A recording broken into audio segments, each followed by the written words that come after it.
topic is death and dying. Good. So that's Good. why we're here. I know this is really nice what Sonora's setting up. I think it's very nice. I was involved in a We're gonna have Stephanie joining in on in a minute too. She has plenty of good things to share. But go ahead, please, Stephen. I'm listening. so Tedra, are you involved with the Death Cafe organization? No. There's this chapter over in Northern Virginia. I haven't connected with them at all. It's but I would like to do that when we have a little bit of time. Well, there's a person that I met through the Death Cafe, Christy West. She does grief counseling, and there was another Google chat room thing that I did with them about a year and a half ago, and I enjoyed it because it was around the world. She was in England. I was in the United States. There was a couple people from Australia, and I think one more person from the East Coast.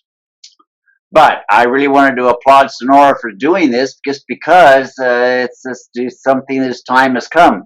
What kind of a social opportunity are you in with Death and Dying?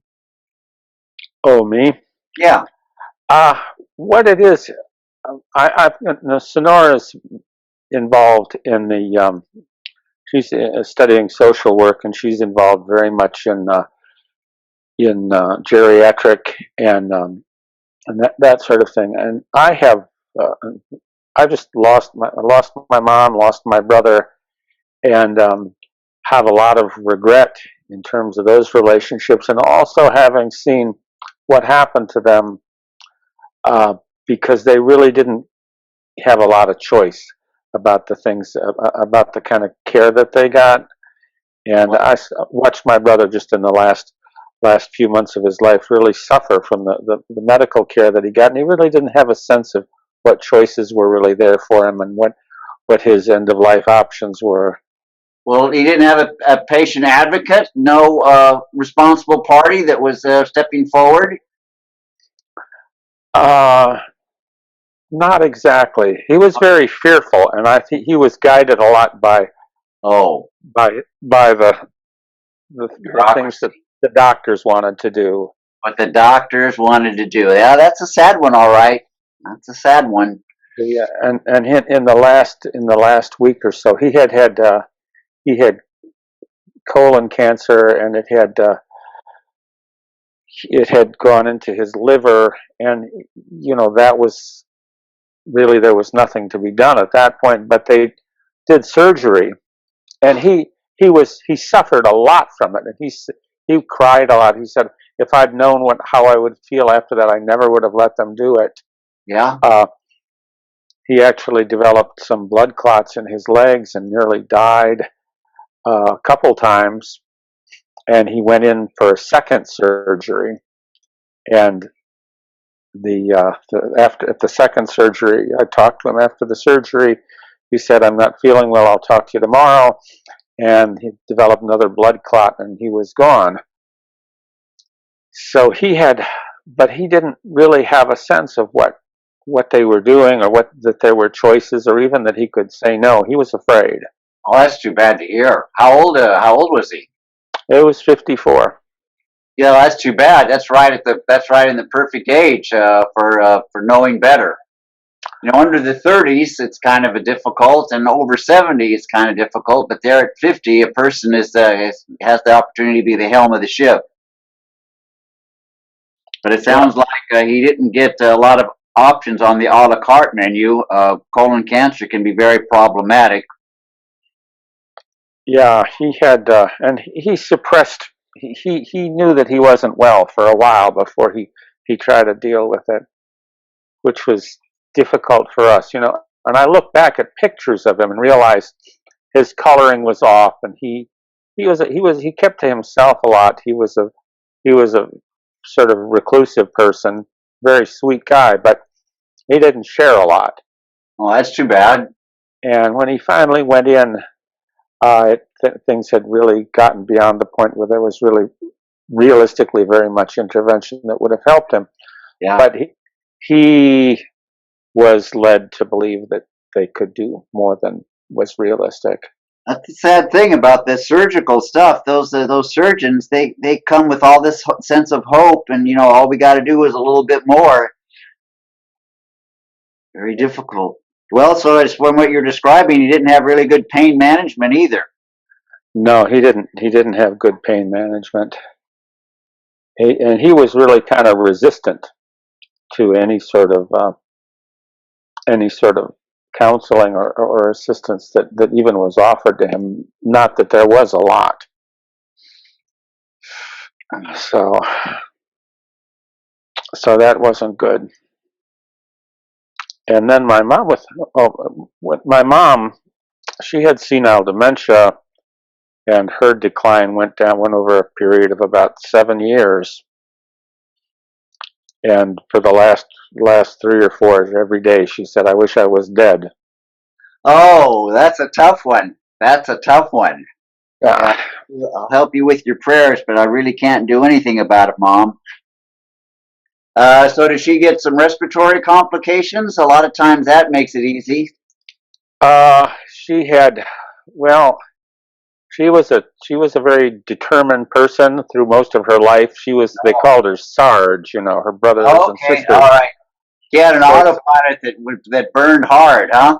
yeah, that's exactly right. So she resisted it. In the end, she slept and sat in the chair all day. She had caregivers who she gave a hard time to. She had some respiratory issues because she had COPD, and she had diabetes, and a lot of problems, and had a lot of anger too. That's not a good one. That'd be very difficult for you. Did you live close by? Unfortunately, I was not close by. I was Oh, not close by. They were in Michigan. My sister and my dad were with her. My sister really wasn't able to deal with it. I was more the caregiver in the family, and my sister was not able to do very much. And my dad just sort of shut it all out. He he decided that he didn't really even interact with her very much anymore. oh, God, that would have been sad for you to be a witness to. Yeah. So, and of course, with the senile dementia, initially there were periods of time where she just lashed out at everybody. Correct. Barking And dogs. yeah, and at one point, one of the psychiatrists that she was seeing discontinued caring for her because she had threatened to murder him. Oh dear. And we kind of said, well, she doesn't really look like she's got much way to do much I harm to know. you. Right. To throw a serious blow, but he just basically said, "Okay, I'm firing you as a patient, huh?" Yeah, I think her cutting sarcasm was, he was afraid he was going to bleed to death. That's too bad, man. That's too bad. So, so I'm sort of at this point, I want to do something, because I feel like I, I wasn't able to do for them. That's a very good point. And this type of movements are happening a lot. I mean, this is what I'm noticing on watching the Facebook and the internet link ups, and especially the stuff around the world in England, Australia, New Zealand, Holland, Yeah, Norway, Sweden, yeah, I'm amazed, and Canada. And Canada. Correct. Canada's doing a lot. Yeah. yeah. One of the things that really surprises me is how quickly people have started to come around to this. Voices have been raised. I think a lot of us over the years have watched people suffer without choice about how they were going to be treated, and they say now about 25% of people actually die at home, and 75% of people would like to. 75% of people would like to. Correct. And that shows us that there's a lot of people who are not getting the kind of care that they want, and are getting care that they don't want. And more people are aware of that. I think that's a very hopeful sign. But just like everything, when there's a great rush to things, a lot of people get there's not a lot of focus. Well, from as you're recounting your own family experience, now that your brother's death and your mother's death, has the rest of your family, have they got their advance directives and things like that set up? Now, unfortunately, with my father, I think so. I think so. Although he and I really don't talk very much. Oh, that's too bad, because the guy has a lot of unresolved grief, just as you briefly described it. Yeah, he does not. He will not address that at all. And I was with him for the few times I've been with him since my mother passed. The one thing we don't talk about is her. He'll talk about just about anything else, the weather or politics or how the tomatoes are doing in the garden, which is not the garden. All right. Yeah.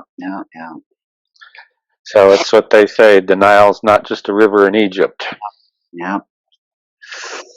So what's your interest and involvement in all of this? I'm a nurse, and I've kind of been working geriatrics since I started, and wanted to evolve in that particular direction because I anticipated my birthdays. I knew I was going to be a codger, and I thought, well, let me get ready while I'm still young and prepare myself and kind of work into the situation, so when it gets to a point where I have gray hair, I have a more credible presentation about being on the edge of the abyss.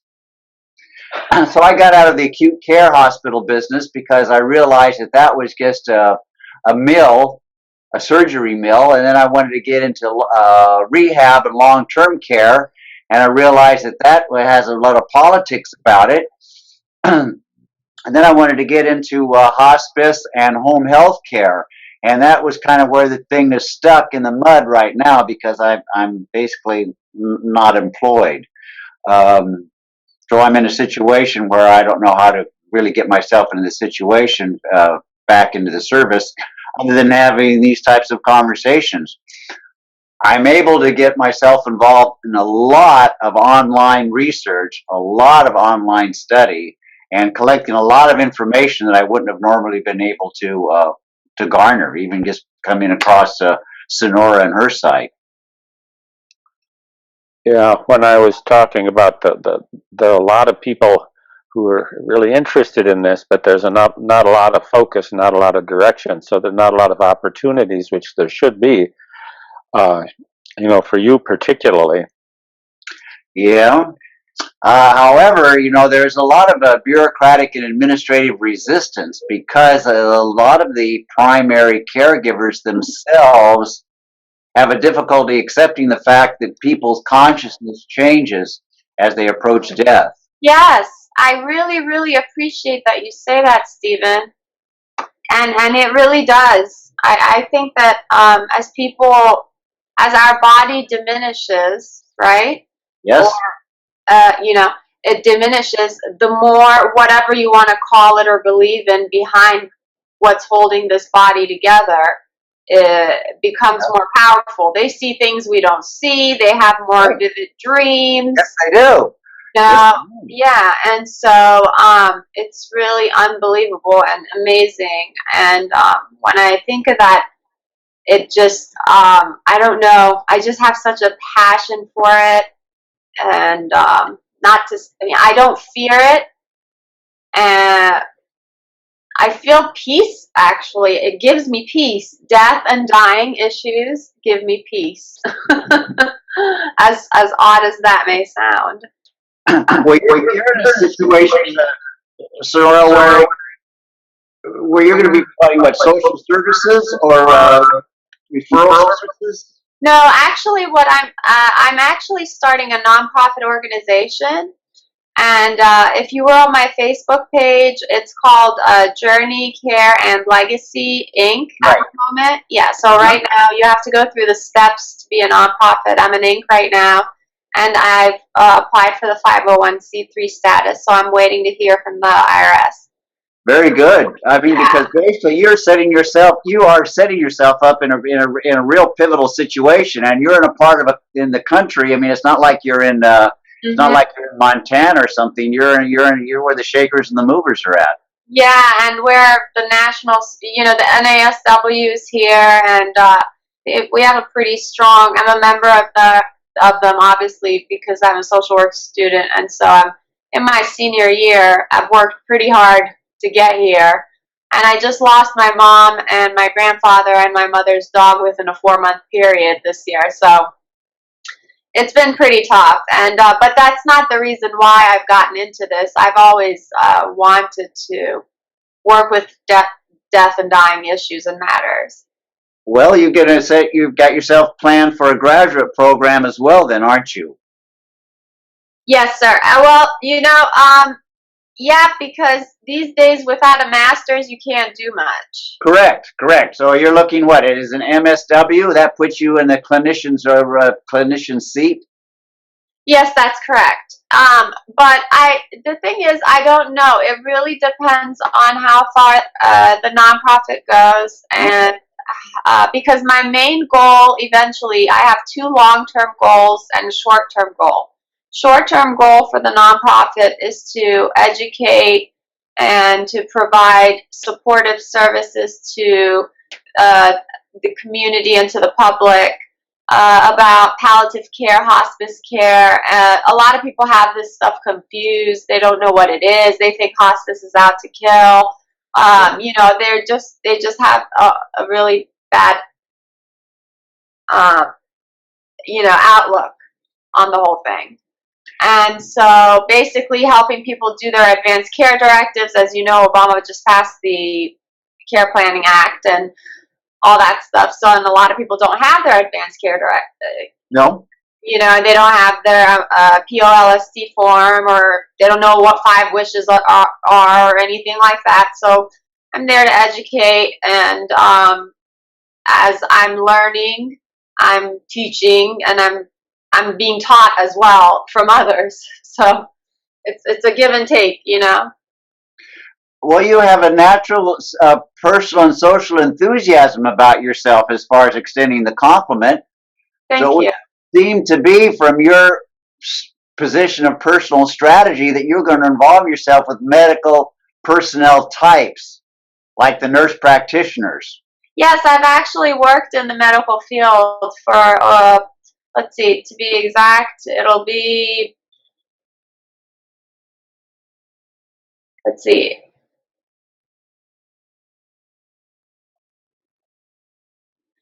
15 years. Yeah, it'll be 15 years. I've been working, yeah, with different specialties, and I'm actually an RN. I got certified in Brazil, and I was going to be an RN here. That's what I was going to do, and somewhere in the middle, I figured, you know what?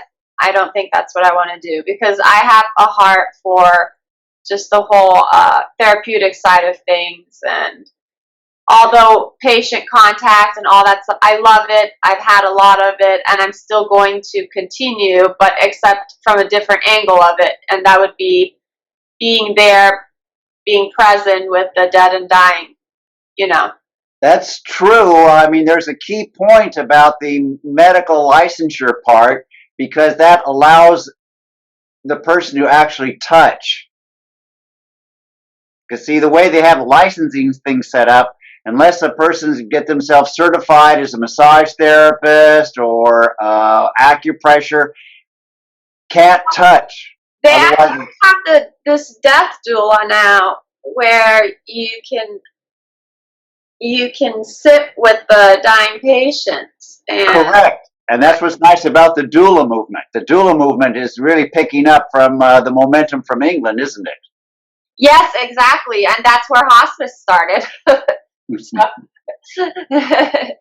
they're just great at doing all these things, aren't they? Yes, they are.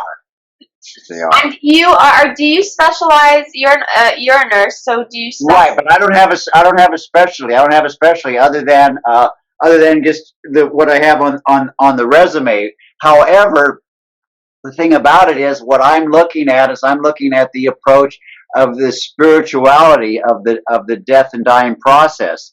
And in one particular regard, my gender works against me because I'm looking at it as the midwifery. Right. And so that's the whole thing about there's a calmness of spirit, a real bedside presence, and what I'm also referring to, like when I was talking earlier with Ted, is seeing how the research is now emerging pertaining specifically to bioenergetic medicine and biofield. Exactly. Yes, you are right on top of it. Well, it sounds like you are as well. So then you're involved with, are you involved with the Heart Math Institute? No, I'm not. Okay. Well, Tell me about that. the research is very interesting about heart variability and the electromagnetic field that emanates from the heart itself. Oh, And the yes. idea, and the idea of working the breath to get this sense of heart coherence, but in the process, it extends a resonance so that there's a dyad connectiveness between people, literally within that 3 feet radius. So there is no actual touch, but there's a interpenetration. Yes. The thing is, okay. So the problem that I've seen with people who are in hospice or who are actually dying is the attachment, and a lot have fear, and God, I can't blame anyone for that. I'm sure when the time comes, I too will have an anxiety or fear because of the unknown. That's only natural for us beings because we're so limited. However, if you help them detach, this is the type of work that Elizabeth Kubler-Ross, who I admire very much for her work, and the movement she made in the States, with the death and dying and all that, helping the patients detach and being there in that space with them, because a lot of these patients don't want to die alone. They want someone next to them, but most of them do end up dying alone. Yes, they do. And there's the irony about it is that even if they were surrounded by family and friends, there's a sense of an existential aloneness. Yes. That meaning that the part of them that can't be touched, where they can feel that I mean, are you following some of the research about what's coming out with these near-death experiences and Yes, actually, I am. what Yes. they're called spiritual emergence events? Are you spiritual yourself? Are you any specific? Do you have any specific preference? Well, I'll tell you one of the things that I'm finding myself really attracted to. I'm really finding myself attracted to the qigong and tai chi work, because Okay. it has to do a lot more with the breath, following the hatha yoga pranayama stuff. Yes. However, but it has to do with the idea of the subtle and the etheric bodies. And until a straight medical personnel can acknowledge that there is something physical, even though it's non-material, that's going to be very tough next 200 years. Yes, absolutely. And I actually have a colleague I work with. She's into the same thing, and I've done my soul searching, I guess you could say, in terms of those things. And I've just chosen to call what they call God the source. So when they ask me my Yeah, that's right. That's I right. just say the source, because Right. I don't know if it's a he or a she or a rock or a That's tree right. or what it I is. agree. I agree. Is it a big light? It's an energy or whatever it is. I just know it's great and powerful, and that there's something behind all of this. I mean, we're just stardust. Now, a lot of people are involved with Reiki. So are you involved with the Reiki Yes. folks? I'm actually certified up to the second level. Yes. Okay, all right. Well, then, very good for you. I'm not practicing. I haven't done it in such a long time. In a while. Well, then, see, but it's the same principles of chi except it's a Japanese specialization. It says, well, it's got to be our way, kind of like the Nichiren Buddhist people with the Nam-myoho Renge Kyo. You know, you got to say it. You got to say it our way. You've got to use our symbols, or otherwise it won't work. Well, you know, come on, man. There's a, but the idea is kind of like John Kabat-Zinn with the Vipassana mindfulness. Yeah. That the guy brought it in, secularized it, and then it's out there. And then one thing that's nice about Reiki, because I would come across a lot of nurses who would do Reiki, but I do have a very specific martial arts background. So I would look at these people and I would assess them, and I go, "You're all fluff. You're not. You know, nothing's coming out of you. You can say all the stuff and move all the hands, but unless the individual really works consistently on making this bio emanation process work, the charisma just isn't there." Right. Absolutely. You have to be really in tune with your own energies in order. Correct. But if you've already got yourself in the corporate ladder of moving up that hierarchical change, that gives you at least the social accreditation, because you're going to be moving these directions anyway. You already are. Yeah. I believe there are. I'm really spiritual and intuitive and all those things, but I'm not religious at all. Fair. I used to be. There was a period of my time that I was. Nothing against anyone who is at all. Nope. You know, it's the John Lennon song, you know, whatever gets a person through the night. That's right. That's exactly right. Whatever gets you through the night. You got that right. That's absolutely right. And that's what it is, I think, with death as well. You know, it's what gets you through that moment is what matters.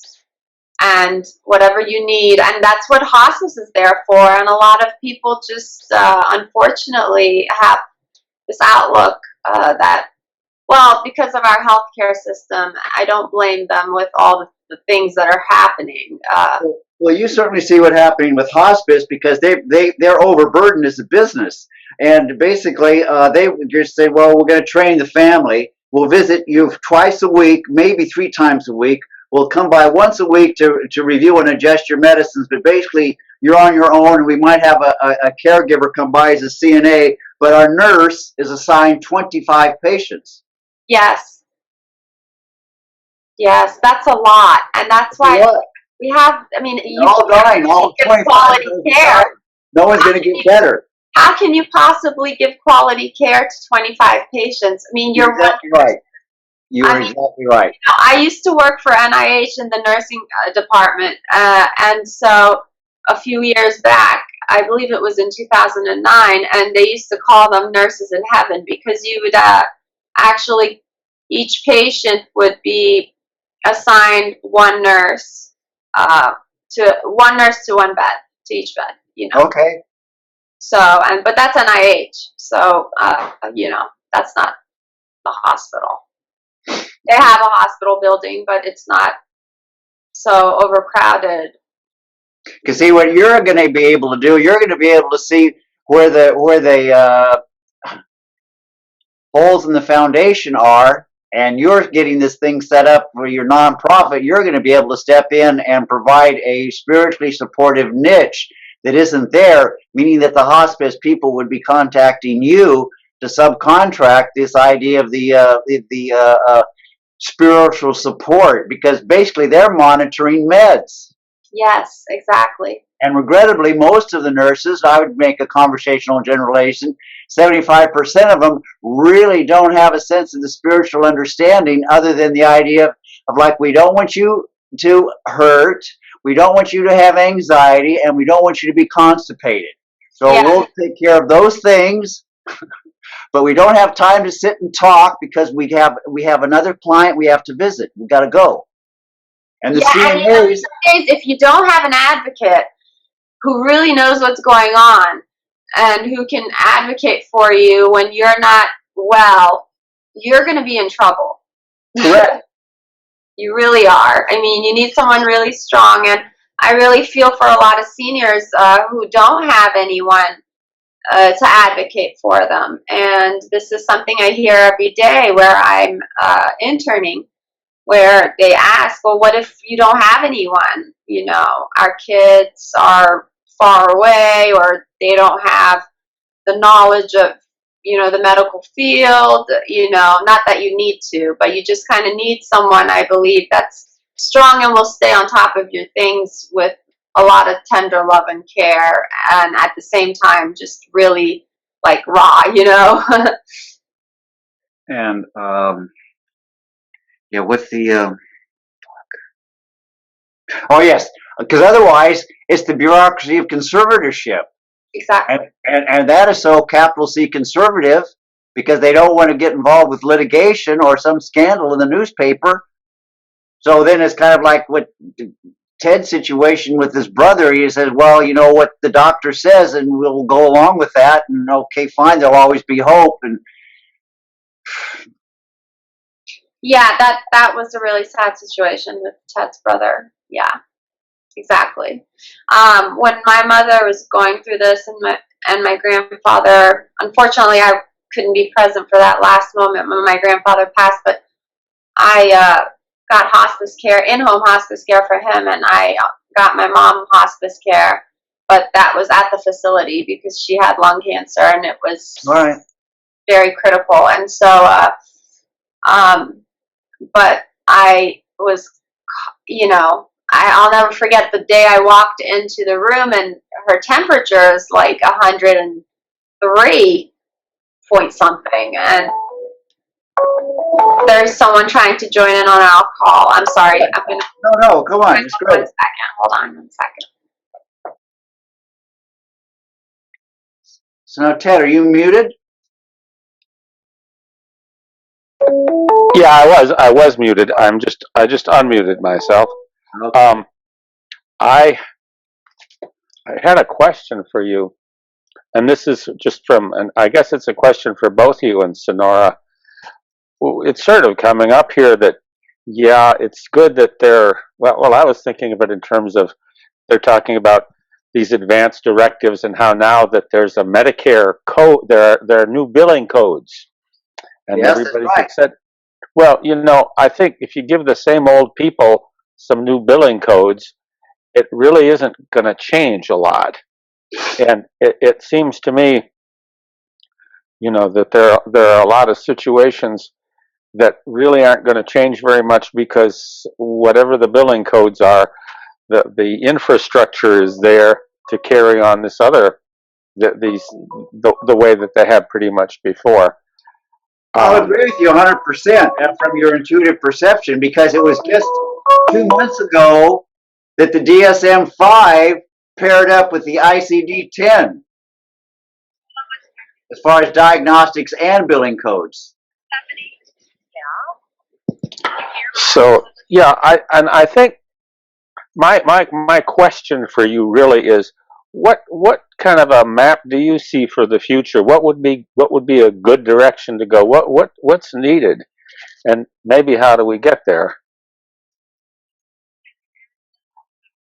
Well, one of the things that in terms of a lot of long-term facilities have, at least in California, is the idea of the services of the ombudsman.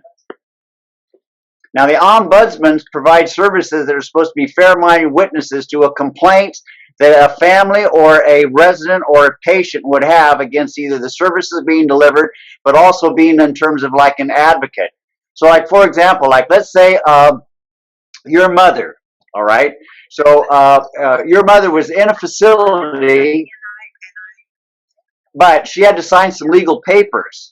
Well, by law, because she was in a legal facility, she couldn't sign those papers and make them legal unless an ombudsman was present as a fair-minded witness that the family wasn't trying to cheat this woman out of her money. So my feeling is that the ombudsman services are going to be expanded in a way to kind of try to be a spokespersons for these disenfranchised individuals, as Sonora was pointing out, because there are just too many elderly people that don't have social connectiveness. I mean, for myself, I'm an unmarried kind of guy. I don't have family. I don't have any of that type of stuff. So, like, my ass is hanging out in the wind in one particular regard as well. Now, I have medical directives set up, but you make a very valid point because the doctor can say, "Well, screw this. I'm the doctor. I know what's best." You know, and I'm not going to talk to the patient. Yeah, that's kind of frightening. That And is. and I think too, and I'm thinking back with my brother. We sat in a room with the doctors all around the table, and my brother got upset when I challenged some of the things that the doctors were saying. Good for Um, you. Partly because one doctor would say one thing, and then about 2 minutes later they'd say something that was not the same. Yeah. And my brother didn't want me to challenge them or to ask them any questions. And that's really, there's a little bit of built-in resistance. I guess it's part of the sort of I don't even know what to do because I'm in this perilous health situation, and I'm going to trust somebody else. Yes.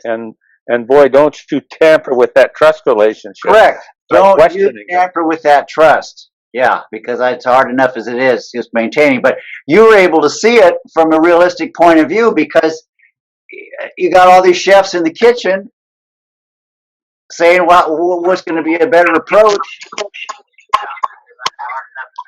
Yeah. Hi there. Hey, good Hi, to Brian. see I'm you. watching through Google, but I guess I'll watch through here. Thank you. Yes, actually, Stephanie is also trying to, she just called me. She's trying to join in. She was with us last time, if you remember. I was So listening to a lot of what you how guys were come saying. it works for you and it's not working for her? It's so funny. It came to my phone, but it wouldn't come to my laptop. I don't know why. Okay. So I was watching on my laptop. I was listening, and then it came to my phone. I don't know why. Won't go to my laptop. I don't know. It's weird. So feel free to continue talking. Don't let me interrupt No, you. actually, Brian, please introduce yourself. We have, last time, we didn't have Steven here with us. Steven, he's a nurse. Well, Sonora, your vocals kind of broke up there. Yeah, I'm not sure what happened. It's kind of echoing. That's an echoing. Okay, let me mute myself for a moment and get myself together here. Excuse me. Yeah. Okay. There. I can hear me echoing again too. I did have a question for you, Stephen, and I was curious about some of the things that we talked about as people are in the end of life. They really start to think about other issues and start to look at things in a little different way. And I wondered if maybe you could share a little bit of what some of those things that you've experienced might be. One of the things that I see, and for you, sharing about living in Berkeley, there is a political social awareness that comes up in people realizing that they've been lied to their whole life. And there's an anger and resentment that all this stuff that I put myself and my faith in is a big pile of bullshit. That my leaders are deceitful. My military industrial complex is basically killing people all over the world. The religion that I espoused belief in was also based upon lies, and a lot of people come to these end of life realizations that the castle they lived in has basically been a house of cards. So my sense of feeling is, it's like saying, no, you're absolutely right. You're talking about, your mother's anger and resentment. A lot of people have anger and resentment, and say, well, be thankful that you're able to acknowledge that, and we'll share a little joke with the world together. Now, my opinion is, what's going to happen is, like in a lot of facilities, long-term facilities, there's going to be more volunteer programs set up for visiting. Now, I'm currently involved in the senior volunteer program here in my community, but what they won't do is they won't visit a person who's in a healthcare facility because they go, they're not alone. But my feeling is that, following what Sonora was talking about, is the doula services don't have to be medically specialized. But the doula services will be Hi, Stephanie. Here now. well trained listeners. I'm Because part of sorry. it is, part of it is requires that I get a witness, then I get anyone to say amen, then I get someone to acknowledge. Yeah. Sorry, Stephanie. Are you there? Okay. I think. That's Stephanie, huh? Hi, Stephanie. Hi. Can you? Finally getting to your One, beautiful two, three, face. four, five. Very nice, Mary. You got Good. Oh, thank you. Oh, Brian's got me up, though. Brian's thanks for being consistent. I really don't know. And what is going on with the sound right now? Yeah. Brian, if you put your phone on mute when you're not talking, that might help. Let me see something here. Ted, that is very clever. That was very insightful. Can you all hear me? I can hear you. Okay, but I still have this feedback even with the headphones. Yeah, I've got feedback too, but I'm just so grateful to be able to see all your bright, shining faces. I can't. Oh, I'm so happy you made it, Stephanie. God, it was such hard work. I'm trying really hard to find a platform that people don't have to go through this. And do you know I've discovered that there really isn't one that supports this type of thing for more than like 5 people? That's a shame. Yeah, there's nothing out there. I mean, that's ridiculous. I've asked so many people who are actually in IT, and I mean, they know about this stuff because I'm not an IT person. But I thought on YouTube I could do this, but then you guys would only be able to hear me talk, and then I wouldn't be able to hear you or see you. So that wouldn't be a video conference. No, you'd think there would be in 2016 almost a lot of options. Yeah. Actually, there's one option.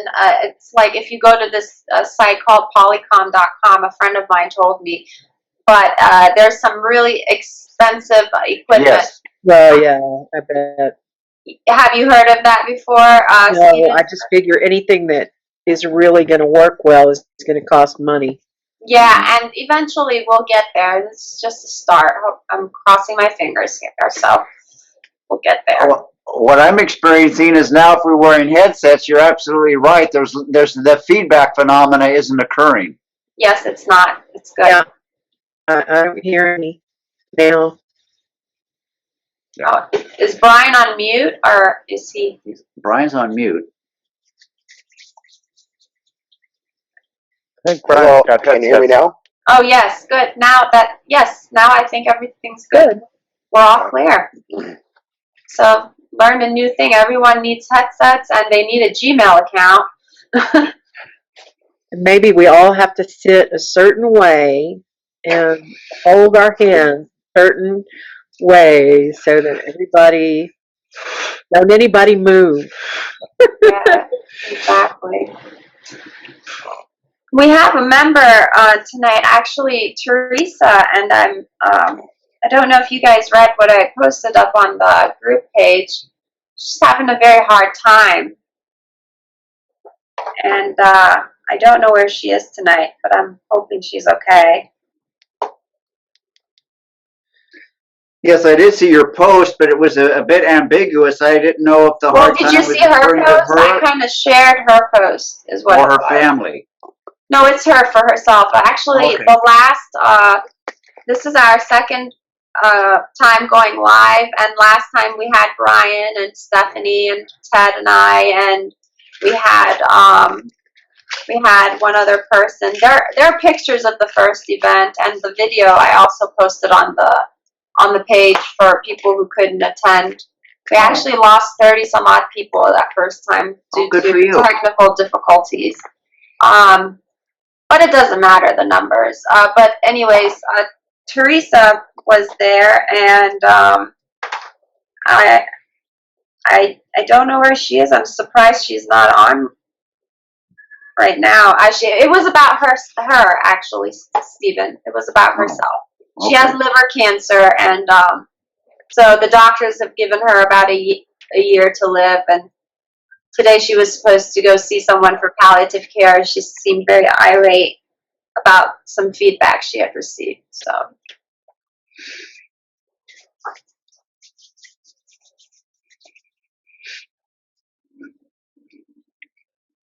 Yeah, Stephanie, Stephen is a nurse actually. Before Brian and you joined us, Uh-huh. Hi, it's nice to meet you. yeah. Yeah, hello, Stephanie.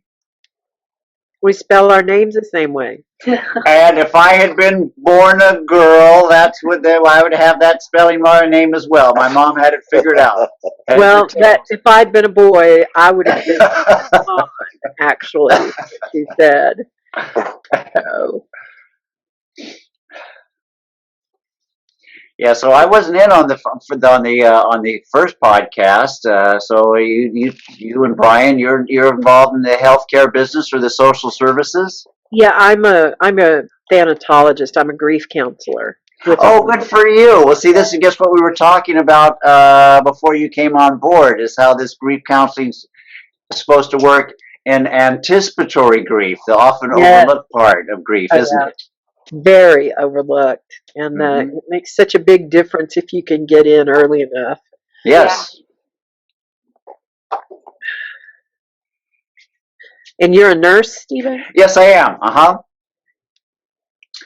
Kind of still looking for my niche. That's why what's nice about being involved in something like this, because here I am connected with people across the country, but I'm not have much connections within my local community. So there's a kind of an irony in that one. Good, yeah, yeah. I'm actually thinking that I may pick up stakes and move in the Move near to where? future. I don't know.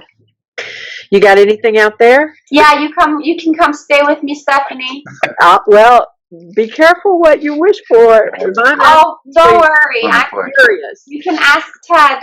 Ted knows me well enough. I mean it. Oh, she Well, does Work mean it. together. I think we would both love have this passion. I would love it. It would be excellent. You definitely have a place to stay, that's for sure. Where you're in Maryland, right? Yes, driving distance, 20 minutes from the capital. Wow. Yeah. Oh, and where are you again, Stephanie? Well, I am in Amarillo, Texas. Yeah, okay. Oh, that's a tough one. That's a real tough one. Why is that? It's something about local consciousness. I mean, maybe Austin is a nice place to live, but there's something about Texas and their laws and their penal system and their jails, and it's like it's not a good place to be. It's a difficult thing. I'm a native Texan, and That's a tough one. It's a very tough one. I have a love-hate relationship. A love-hate relationship. This is my home. I mean, I really do. It's but I helped start this little hospice here, and anyway, yeah. So I'm just, since my mother died, and I'm not tied, which is the whole reason I moved back here.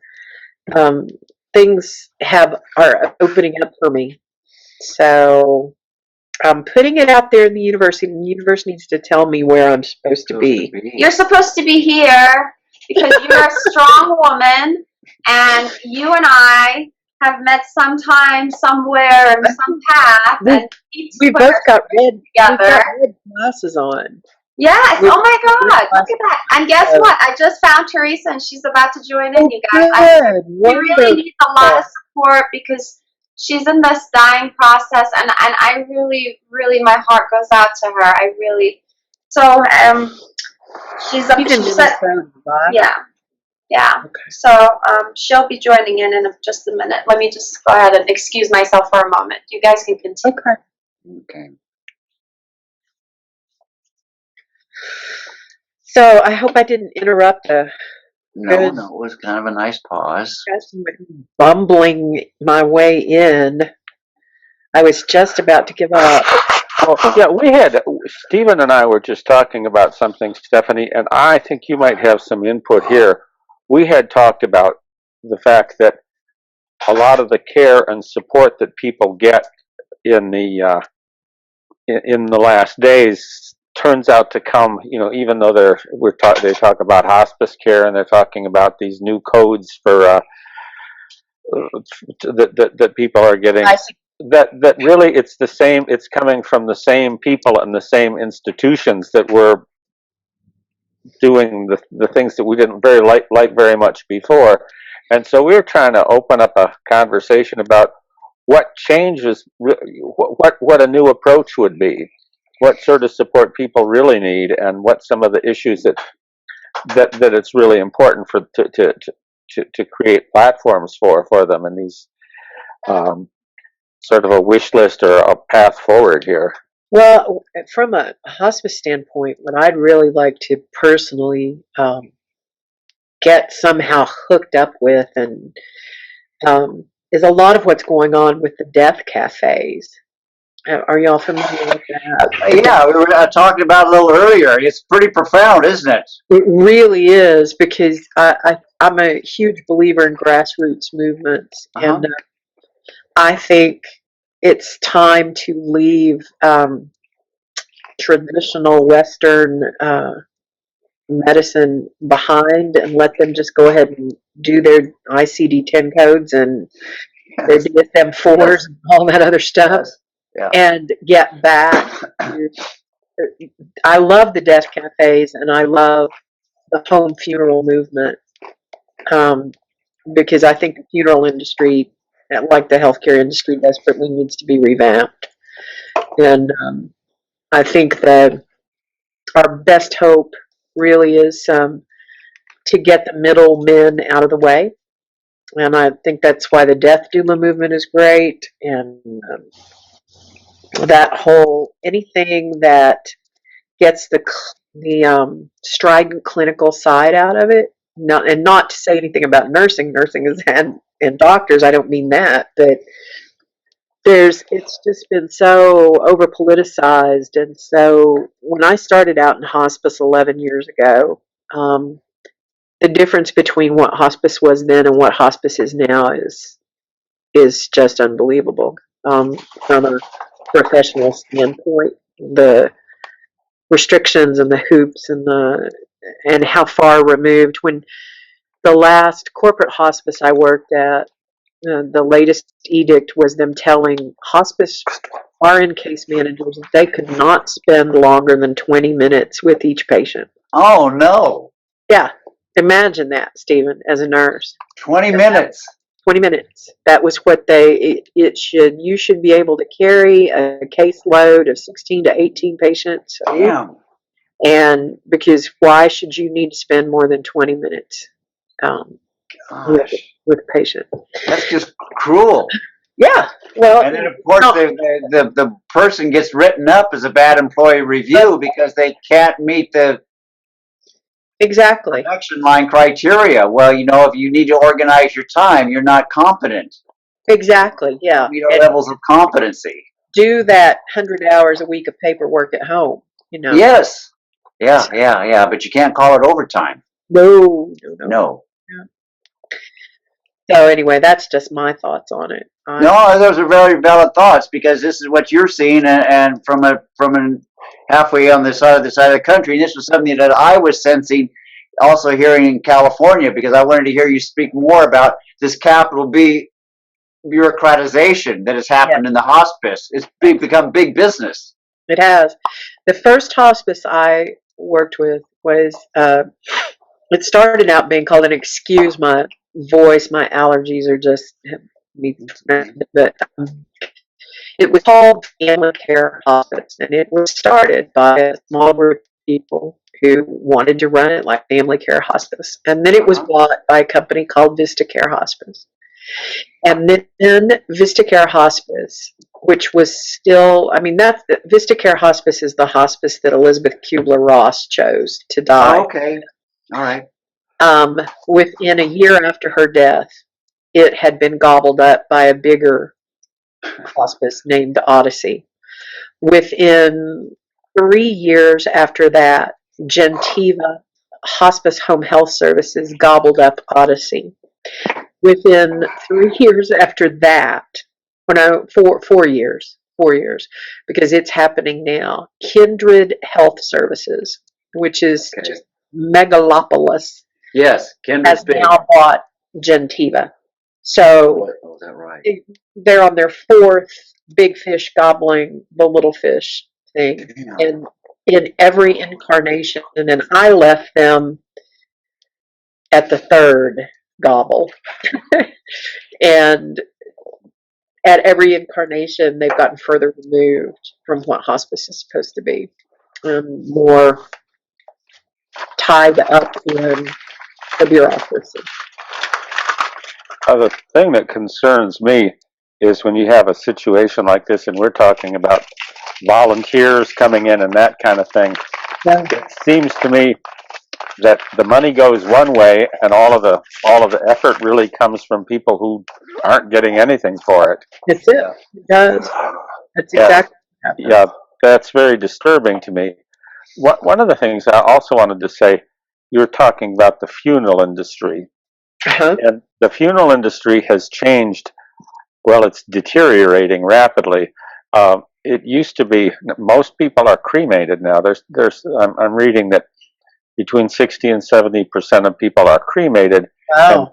20 years ago it was 20% that were cremated, and the rest were buried. But I have friends who had a funeral home which they sold recently, and they said one of the problems that they would have is people would come in, they'd get a phone call, somebody would come in, they'd ask for cremation, and then nobody'd come.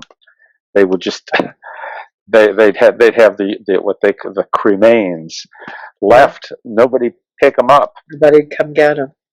and this is one of the things, I guess, because of the expense, but I think because the institution really is failing to provide to service the need, that there's nothing. Yeah. It's very, very sad that somebody should be abandoned, and there should be no memorialization at all at the end. Nothing, because the institution that used to support that, it's prohibitively expensive, It is. and probably the rituals aren't even appropriate anymore. Nobody's really comfortable with those old that sort of funeral that we kind of imagine from the 50s and 60s. Yeah. Nobody wants those kind of rituals anymore. So what happens is that these things, suddenly there's nothing.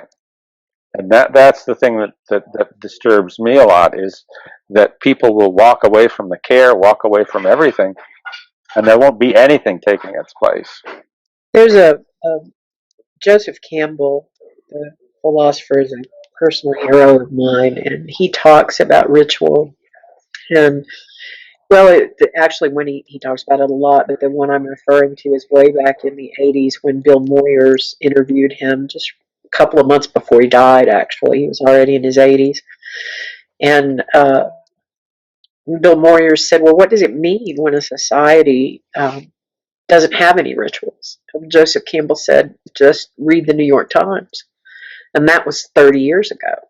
And what he meant when he said that is that you see this disintegration of community, because I believe ritual speaks to us on a visceral caveman sort of Homo sapien level. I mean, you can go way back to the first grave sites when you found the remains of dried flowers and little shiny rocks and stuff laid beside people. It was the first ritual. And you're right, this industry has made it so, I can't tell you how many times, and just recently, just a terrible, terrible situation with an unexpected death, and they had no arrangements, they had no money, and funeral, and I'm in Amarillo, Texas, where this kind of thing's not supposed to happen. There's supposed to be somebody that's supposed to be one of those big moral Christian things. You don't let this kind of stuff happen.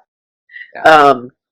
And finally, a church did step in and for paid for a full on to have this man buried, because this was a Catholic family, and so cremation, that rise in percentages is not necessarily because that's what people want; it's because that's what they can afford.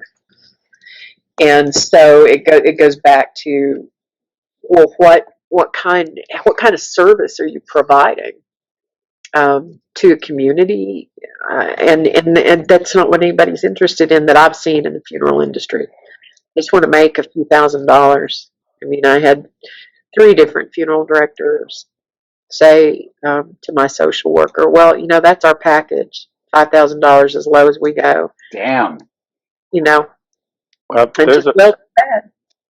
there's a reason why they can't go below $5,000, and that is they do an average of 2 funerals a week, and 52 weeks in a year. That's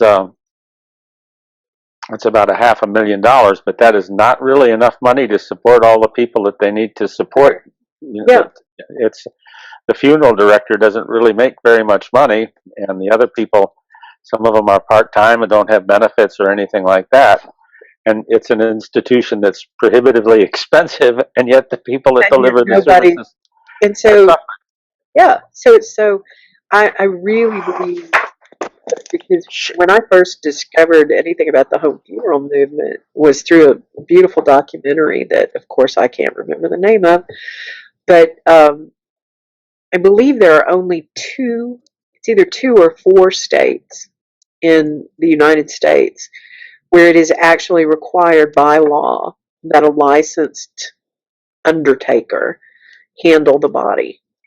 I mean, it's either 2 or 4 states out of 50, which means, and people believe that they have no other option, that it's not possible. That they'll be arrested.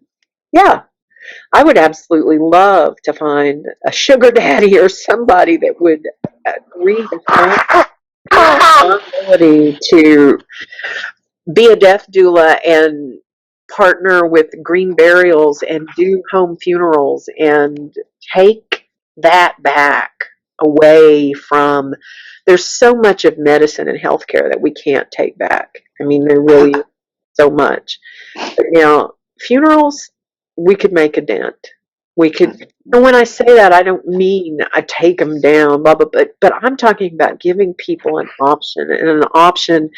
This story that I just told you, this poor woman who just suddenly lost her husband within 48 hours, and she told me, she said, I'm now they're telling me they don't do pauper funerals, and she's suddenly being called a pauper, and she's begging, and we're begging for her. It was absolutely humiliating, degrading, and we had no options for her. No. We had no other options. That's not good. Was the documentary called A Family Undertaking? It may have been, I think, Is actually. that it? I just Googled that on Yeah. that It, PBS POV. it was, yeah. It followed 4 families, I believe, who decided to do this. I would encourage you to watch it. It's absolutely wonderful. Yeah, I think. Well, I'm in a Quaker community now, and the Quakers actually they tend to not have even burial services now. They tend to when death comes, there's a cremation done and a memorial service at some point that's convenient for everybody. See, I think That's removed wonderful. a little bit in time, Yeah.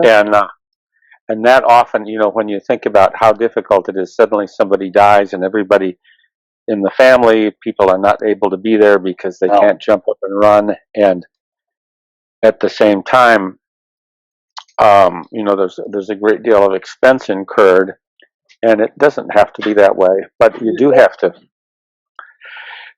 to think about how you're going to manage it. I remember when I was in high school, one of my best friends, his dad, he was an alcoholic. He hadn't worked for years, and he knew that he was dying, and he took my friend aside and told him, we said, when I die, you call this number.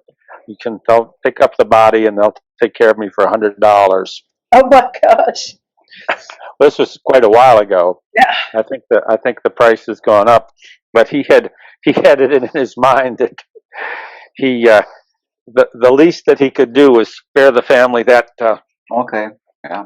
all of that expense, and it was kind of sad at the time, but I think the thought is that if you think about this stuff ahead of time, and then that can be part of your plan too. Well, and that brings us back to the whole Death Cafe thing, because you got to be willing to talk about it, any of it.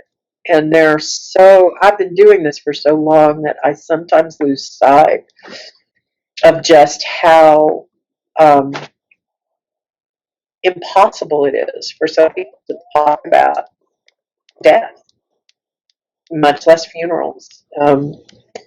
It it really it just that's why I really think that have y'all looked at the Death Cafe side and how you set one up and Mhm.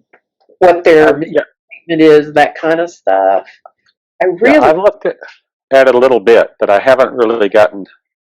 Um, I keep thinking I need to go back and make some contacts and that sort of thing.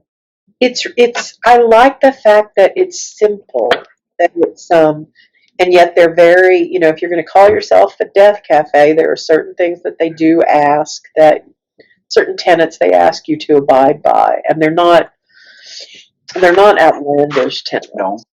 They're not rigid, but they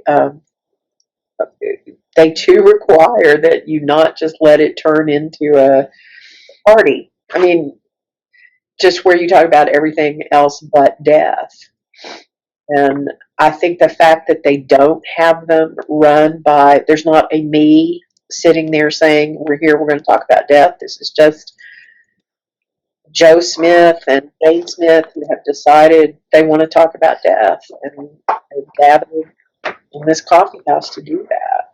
And I think it would be excellent to have professionals available, if at a later time they were needed, but again, I put death back where it's supposed to be, as a natural part of life, not something that somebody thinks they're someday going to get out of. Yeah. One of the things that strikes me, and we talked about this last time, about the idea that the wages of sin are death, that Mhm. somehow or another death is punishment for a bad life. Yeah, And so people kind of want to avoid admitting that they, figuring that they're not going to die because that's punishment for not having lived the Yes. life like they should. yeah, But one of the things that we have a whole bunch of people whose jobs are to conceal things or to cover things up that most of us don't want to deal with anymore. yeah, Illness and death being those sort of things, failure of businesses, dissolution of families, and that kind of thing. And it seems to me that these are endings, and you kind of get at the tarot card deck and you look at it, and they always told us, when you see the death card, that doesn't really necessarily mean somebody's going to die. It means that there is an ending of things. And the people that pulled the death card out of their tarot decks, people that did not want to accept that things begin and end. yes. And And that, we don't that seem to be. Oh, so go ahead. I'm sorry. no, did I interrupt you? I interrupted you.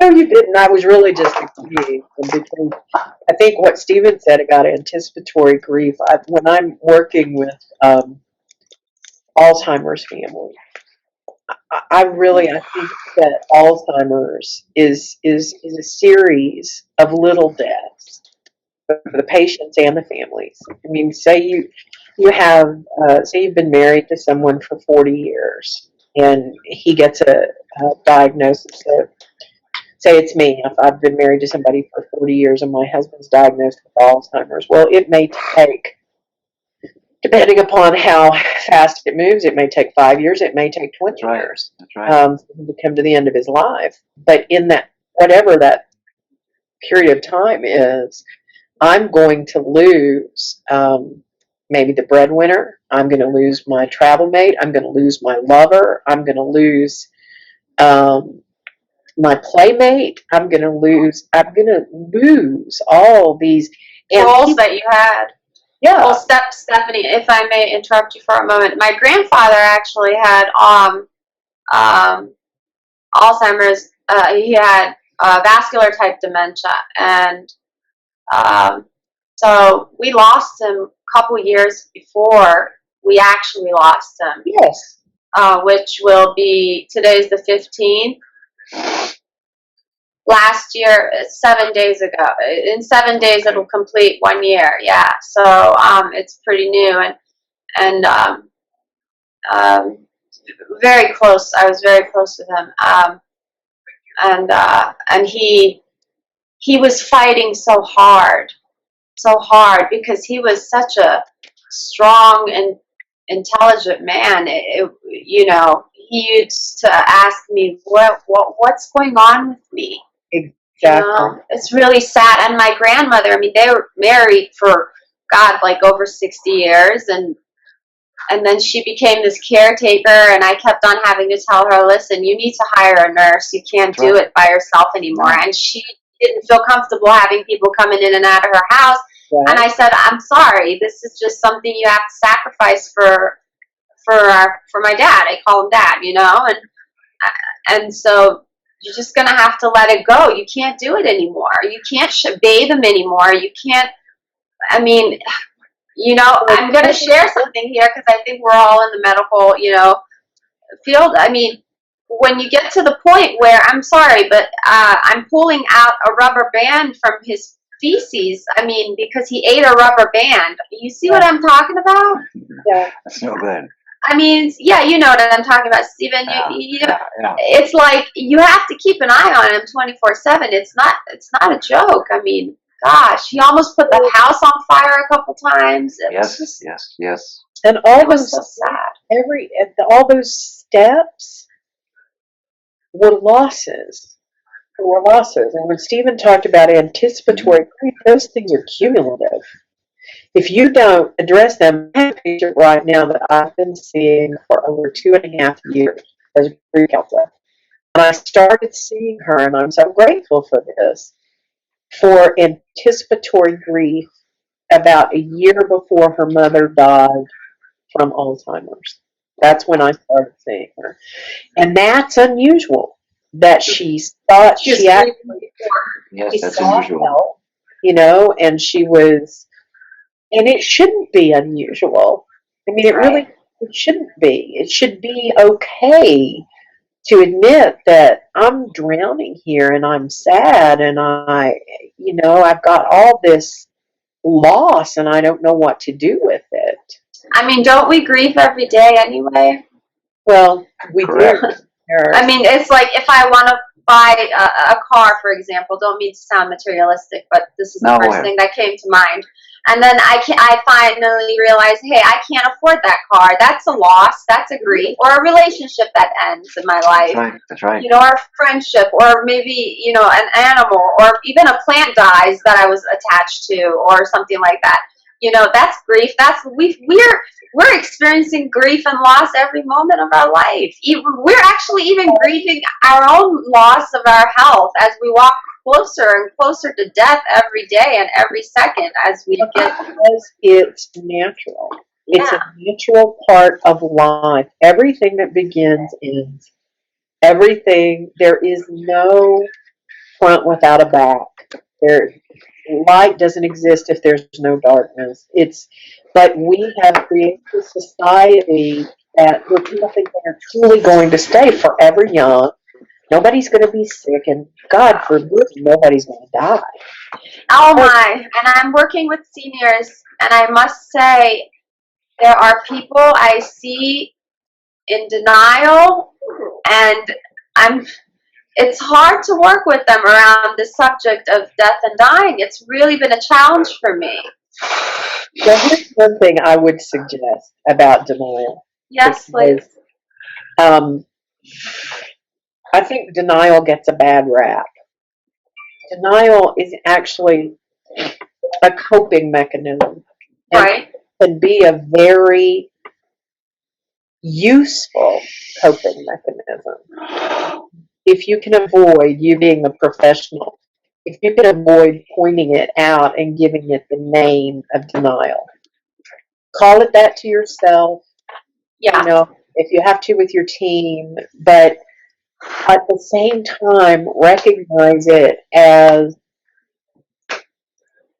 it's really it can be a very useful. It's kind of like I'm not ready to break out of that part of the chrysalis yet, and it's there for a reason. And I find this a lot. I tend to get my team irritated at me sometimes because they'll say, "Oh, so and so's daughter's in complete denial." Well, that may well be true, but it's not. That's not a terminal diagnosis. Being in denial, it's a process,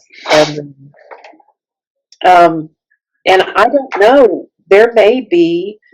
I'm working with one man right now that I mentioned to y'all last time. I don't know that he'll ever get to the acceptance point of his own death. I don't know that he will. That's sad. He's so attached. very He's so attached. He's having problems detaching. Yeah. No. Yes.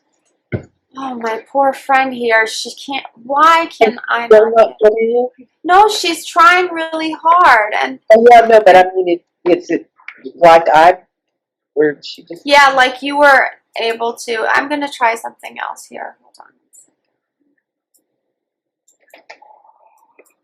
How did you end up getting here, Stephanie? I'm trying to get her.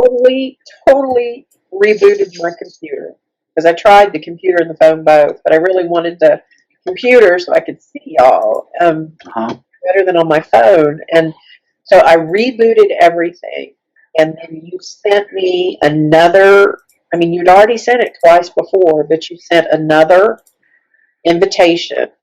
And instead of going through the invitation, when I logged on this time, I went directly to Google Hangouts. And through Hangouts, I accessed where it said invitation. Because when I tried to go through the email, it would not. I could hear you guys and see you, but you couldn't see and hear me, which, of course, was the most important thing. Just see and hear me. So have her go directly to Google Hangouts and look for your invitation in there. Yeah, I'm writing that as you speak. Good. And if she doesn't know where to find it when she's in here, tell her to tell us. It's the 3-line icon on the left-hand side of the Google Hangouts screen. And if she clicks that, there'll be a drop-down box. And the invitation will be in there.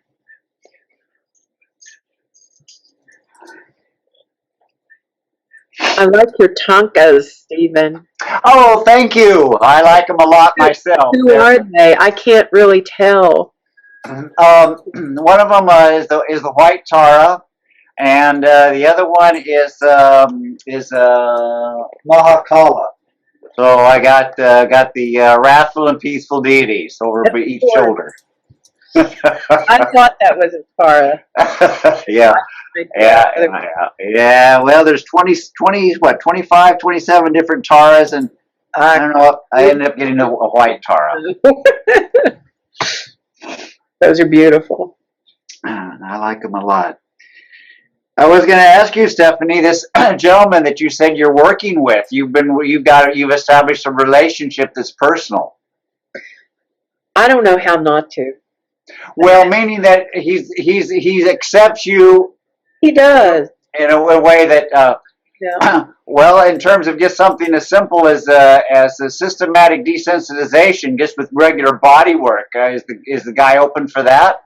No, absolutely not. Because then you ask him, well, how you sleep at night? Does he sleep well, or does he have to take those supplements? He's afraid to sleep. Afraid even to go to sleep. He's afraid. This man is the only man I've ever met in all these years of working with Death and Die who does not want to die in his sleep. He's afraid if he sleeps, he will die. Oh my gosh! So then this guy, he just keeps himself wired all the time. He does until he just he's finds exhausted. So he won't go into bed. He'll sit in the recliner chair and with his feet up. Yep. Well, that's a good start then, because at least that way he can at least have reflective pauses, and what I'm thinking of is brainwave activity. Because if he's getting himself to a point of exhaustion, those other brainwave frequencies are going to pop through. I tell you, he's got such a. I had a long talk with his son today.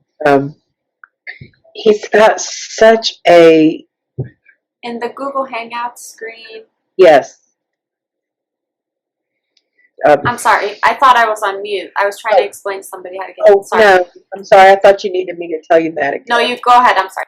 That's okay. He's got such a will. I hesitate to call it a will to live because it's not. It's a fear to die. It's not really a will to live. It's a fear to die. That's totally interfering with the life he could be having in these last months. Completely interfering with the relationships he could be rebuilding, with all. And it's a hard thing to watch. It's a hard thing to watch. Well, what's his experience with love? Oh my gosh. Where do I begin? Because see, if he's kind of shutting himself down because of the idea that love is an emotion that's intrinsically transcending. People die, but love doesn't. Well, but here's the deal, Stephen. We're talking about an evangelical, Oh dear. old. I'm sorry. I have to ask you this now. Yeah. I heard the word love, and then my specs went up. So sorry. What exactly do you define as love? I guess because love is a word that is very broad, and I see it get thrown around like it's just a penny or something. I look at it as a connectiveness of one person to another.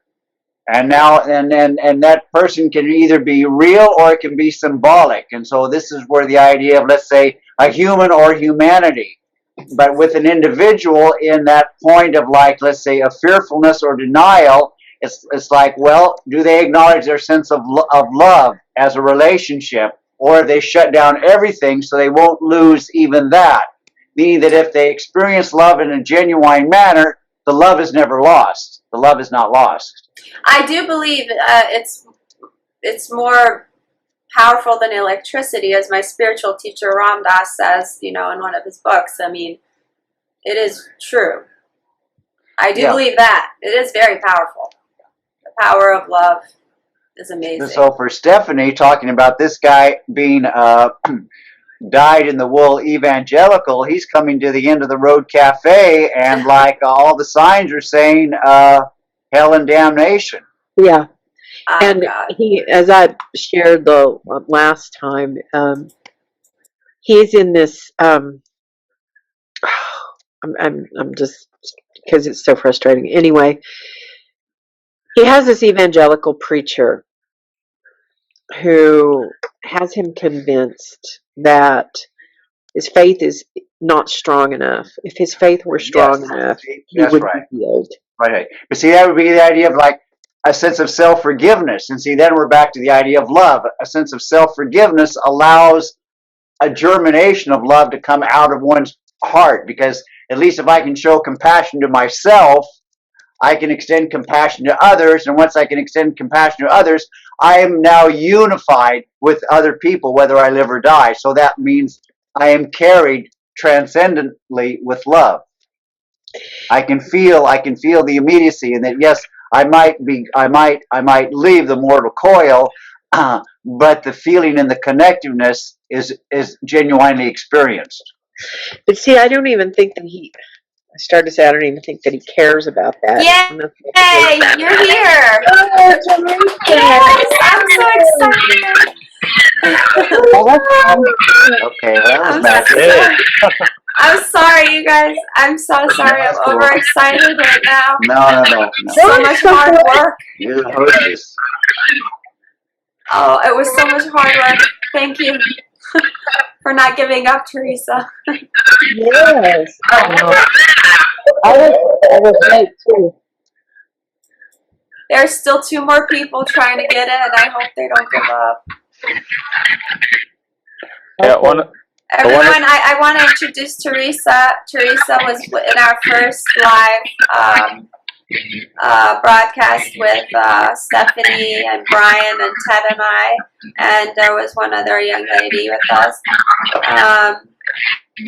And Teresa's going through some things that she will probably share, and she's very good at that. We're all rooting for her. And Teresa, we have a new joiner this time, Stephen. He's actually a nurse, and he's a very good nurse. Speaking with him has been a pleasure thus far. Thank you. Sure. So, please tell us about yourself, Teresa, so everyone. Oh, okay. Well, I just got home. I was driving through a snowstorm by Lake Superior. I was a little late. You froze up. And tried to get hooked up. But I had a doctor's appointment this afternoon regarding, I got a bunch of stuff going on with me. I've got, I have diabetes and I've got hemochromatosis, which is iron overload in my blood. Oh, Yeah. And I also have hepatitis C and cirrhosis of the liver, which has caused a lot of esophageal varices, and it's worked its way into cancer. I fought cancer, and it's just now come back. So what I was there for is to discuss treating both the cancer and the hepatitis C, but they don't think that medicine for the hepatitis C, there's a lot of side effects. yes. They're thinking it cause more damage than it would be beneficial at this point. So I've got a colonoscopy and an endoscopy together and coming up here, and a lot of CT scans, and just working on, and another specialist coming in to see what they're going to do. But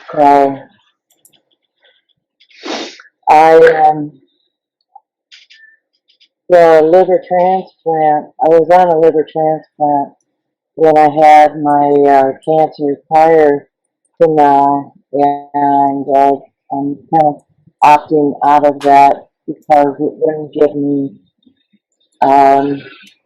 with all my other stuff all together, it's kind of hard to say one treatment isn't going to take care of the whole ball of wax. So in so many words, but I'm just gonna go for whatever they suggest. We're gonna get together and figure it out. What's the next step?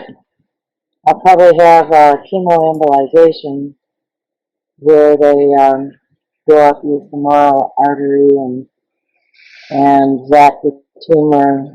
But I also got to watch out for my kidneys as well. So I've got a lot of issues. You froze up. One leads to another, Are you okay, and Stephanie? Yeah, I'm good. I'm listening. Thank you. well, Keep going. We're listening.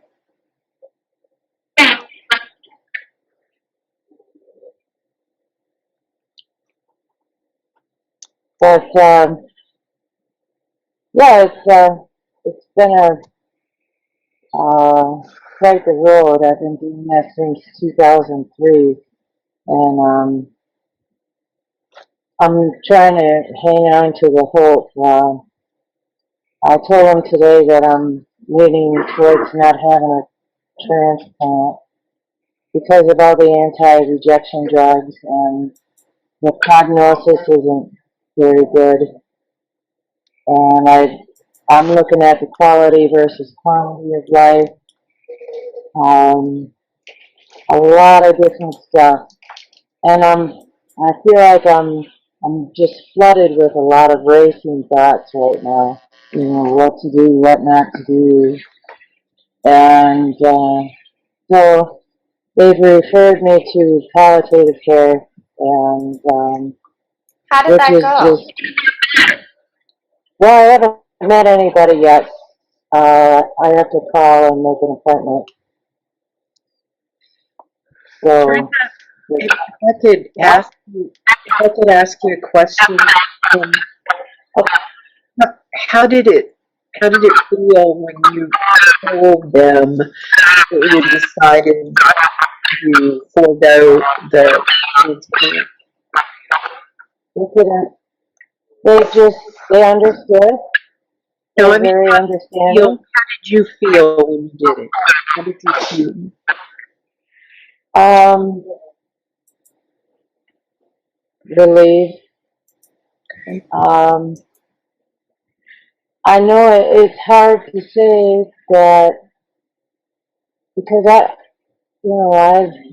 I've been ill for a long time, and I don't have a lot of hope. And I read a lot of research, and I belong to a couple of groups for transplant. So it's not like I just closed my mind to it. Right. I've listened.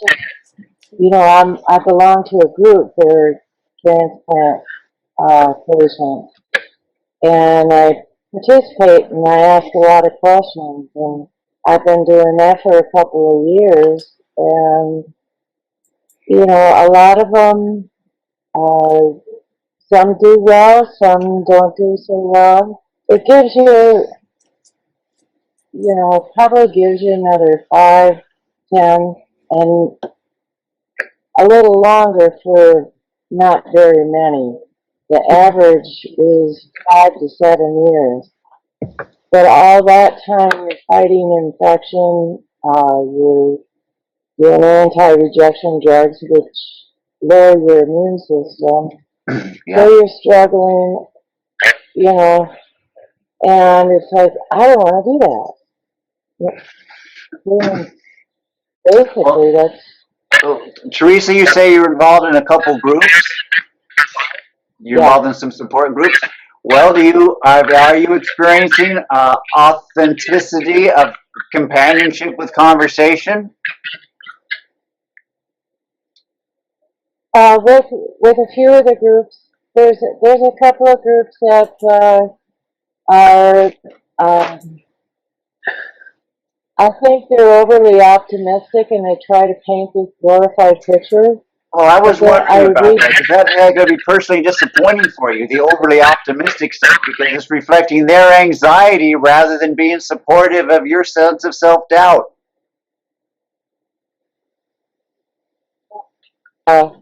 you kind of froze up a little Oh, I froze up? No. Teresa did. Okay. bit. Some of them are overly optimistic. There's been some groups, I've got a lot of side effects from bad medicine that I took for hepatitis C, and which was really did a number on the quality of my health and my daily life.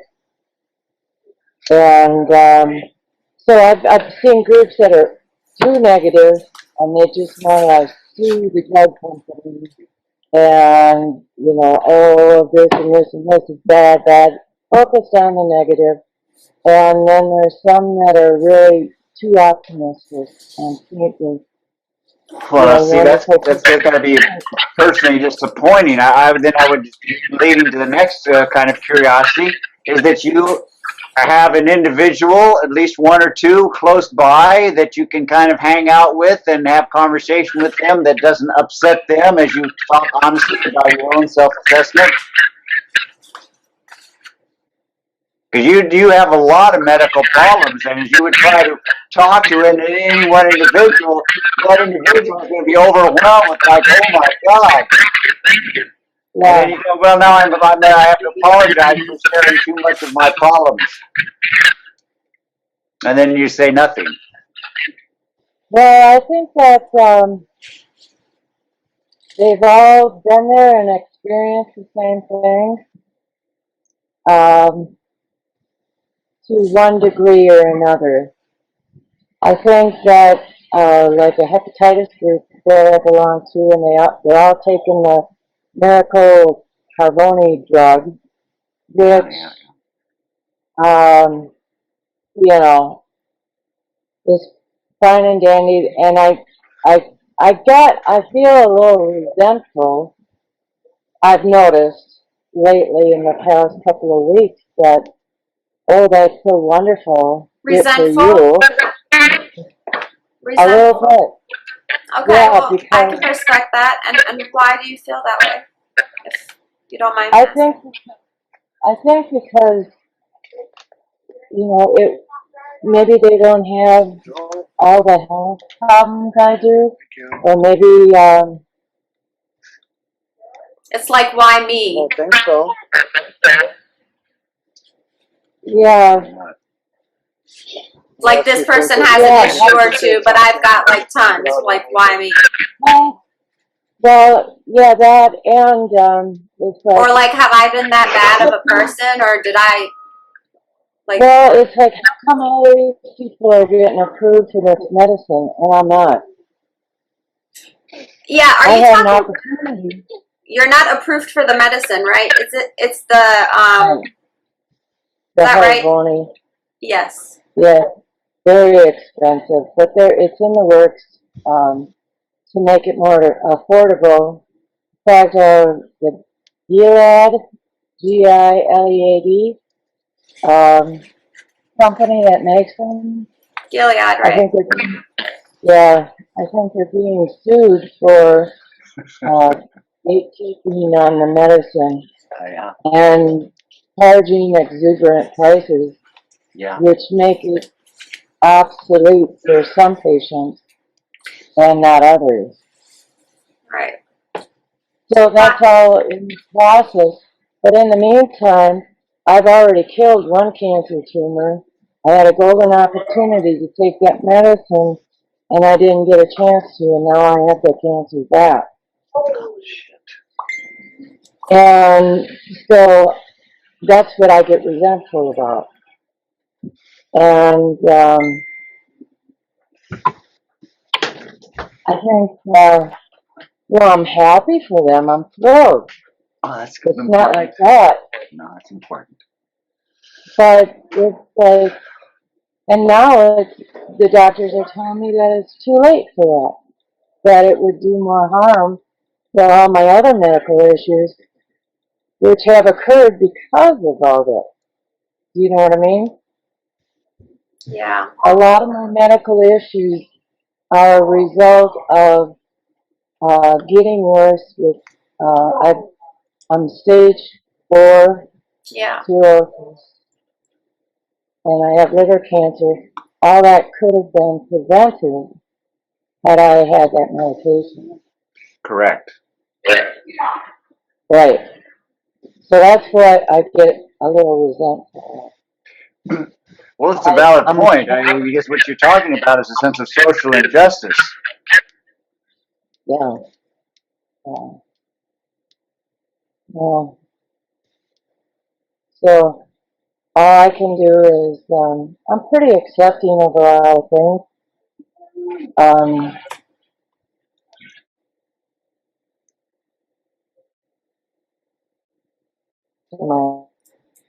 Or if I am, I don't want to prolong it.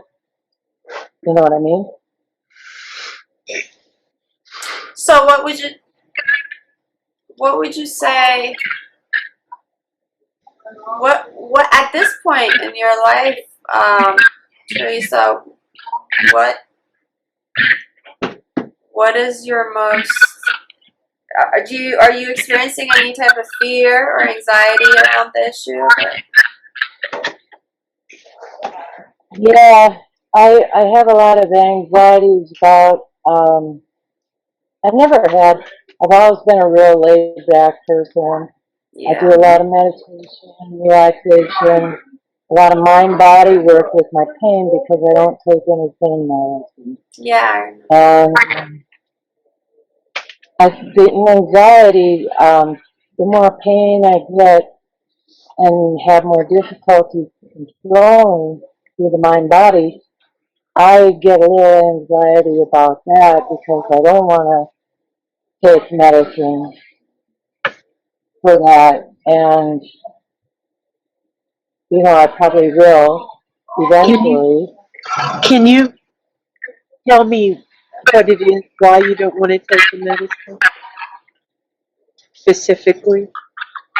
Well, I've been in recovery for about 30 years. I never had a thing about, you know, prescription pain medicine, or that wasn't my forte. But in my early 20s, you know, I partied with the rest of them, and I just decided to stop that because I was a lousy drunk. Huh? And being of an Irish uh, descent, I couldn't handle my liquor when I was in my, well, I think when I It's was in your blood. 20. It doesn't. Yeah, It's not. I don't even believe it's about that. Some people look at Elizabeth Kubler-Ross. My God, I mean, she smoked for a lot. I've read like almost all of her books. I mean, and about her life, and you know, she lived to be, God, what, 80 something, right? I think, if I'm not mistaken, and um, that's not why she died. I mean, there's just it's not that. I mean, we all have to go somehow and sometime, and we never know when or how or when it's going to be. You know. yeah. Well, One it thing that also I makes, would, I mean, look at you. You've done all this meditation. I know people who've done meditation, and like I myself haven't done half the meditation you've done. I see the light in your eyes, Correct. and your soul is just so beautiful, and I just love you to death. And the thing is, I want you to take your glasses off because it's like I can't see your beautiful eyeballs. I just thank yeah, you, thank you. You see, the thing is that yet you have someone who's worked out all their life, and they're dying of cancer, and they're young, and they're this and they're that. You see, so it doesn't really depend on any of this stuff. It really no, doesn't. it really doesn't. And it's been so many years that, you know, it's not even a part of my life. I just don't want the thought of, you know, being, having any, you know, being drowsy more than I am already. well, If I, Teresa, there's just the whole reason I ask this because I hear this a lot from people who have, and the first thing I want to do is tell you how wonderful I think it is that you have that mind body connection, because trying to teach that to someone who's never been open to it before is so difficult.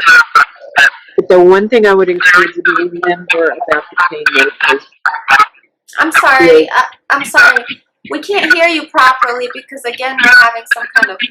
oh, I think what would happen is, Teresa, when somebody else is talking, if you can put your microphone on mute, then your voice won't echo like that. okay. Is that something you can do, or is that? I'm about to Yeah. mute mine. Okay. Go on, Teresa. That's much better. okay. Where I was going with that is that where you are now obviously is um, you're taking a different path again. You're changing your direction even just a little bit. Just the decision to um, take yourself off the transplant list is a big thing. And so now is the time to look at your thoughts about everything else. And that includes the medication, the pain medication. Because I had the very first medical director for a hospice I ever worked with explained pain meds in the way they work in such a very simplistic way to me, but it's always helped me so much, and I've used it so much through the years, that when someone is in need of the opioids or whatever it is that's doing the best pain management, as long as the medication has pain to eat, you're not going to get high. I mean, it's not going to do the same thing to you that it would have done to you when you did not have all these health issues. And so it doesn't even there's not even the same sort of dependency issues that happen because your body is giving the medication what it was created for. And the only reason I mention it is because I'd like to encourage you to see if you can start to wrap your head around thinking of it in those kinds of terms so that you don't cut yourself off from a quality of life that adding certain pain medications might be able to give you. That's all. And you'll have Teresa, to yourself now. Teresa, I'd like to add on top of what Stephanie, just as I'm listening to you describe, because one of the things about unrelieved pain is it's going to increase your blood pressure. So you're talking about concerns with your kidney and concerns with the esophageal varices. You know, you'll have this chronic slow rise in blood pressure that could only be mitigated by the doctor giving you anti-blood pressure medicines. Then you become hypotensive anyway, and you still would have the pain driving the blood pressure. It's a tough line to compromise on because you don't want the drowsiness, you don't want the somnolence, but at the same time, you're the one who gets to titrate to see, well, okay, if all I got to do is take the edge off. I guess when a blunt this blade is cutting me in half. Well, and I would encourage you, you tell your palliative, whoever you talk to on the palliative team, you tell them up front. And you tell them what we said and say that this idea has been introduced to me. Tell me more about it. And you get a medical director who can mix the right cocktail. That's right. Because it's not just one of the biggest myths about palliative care and hospice is we just put everybody on morphine and let them die. Yeah, and fentanyl and you know, all that good stuff. We have a medical director that is new to being a hospice medical director, and at first I thought that was going to be an issue, but it's actually been a wonderful thing because he takes every single person on an individual basis and not afraid of trying the lauded and doesn't just say, oh, okay, somebody's come on hospice, let's get, you know, all this morphine ready and blah, blah, blah. He just doesn't do that. And what Stephen says is right. You drive that bus. And if it's palliative care the way it's supposed to be done, they will help you. So the whole reason I brought it up is to encourage you to maybe change your thoughts about it a little bit so that you'll be more open to it and not see it as anything to be fearful of. Yeah. Stephanie. And I just want to say one thing, Teresa. You know, my mother, she was so completely against pain medication, and she was dying of lung cancer. I mean, this is a lady that wouldn't even take ibuprofen, even if she had a headache or. Oh dear. You know what I mean? And so, but she ended up in hospice, and the pain was unbearable. It got to that point for her where she had to ask for pain medications, and but thankfully so, because of hospice care, she died peacefully. For someone who had lung cancer, I'm happy that she died. I'm thinking of it was a cardiac arrest rather than drowning in her own blood, which she was spitting Correct. up so much that she was losing. Do you know? And so or for gasping for air or something like that. You know what I mean? So I wouldn't deny. I myself, have issues with pain management, and I have some conditions myself, and so I don't deny myself. I can't. I just can't. It's too hard to live with that pain, in your body. Yeah. It's too hard. I'd like Teresa, you should turn your microphone back on. I'd really like to hear what you've got to say to what everybody else has been saying here. Yeah, can you hear me? Yeah. Yeah. I completely understand what everybody was saying. Stephanie, with the pain meds in the body, it's going to go where it needs to go.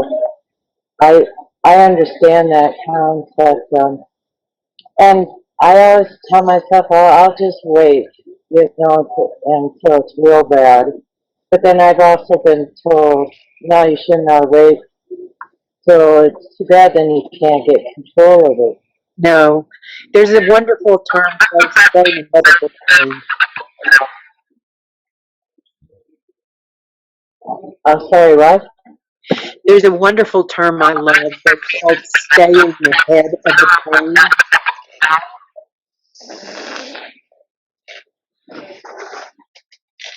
I still didn't hear you. Um, there's, yeah, I think yeah, okay. There's a term that I love that's called staying ahead of the pain. Ahead of the pain?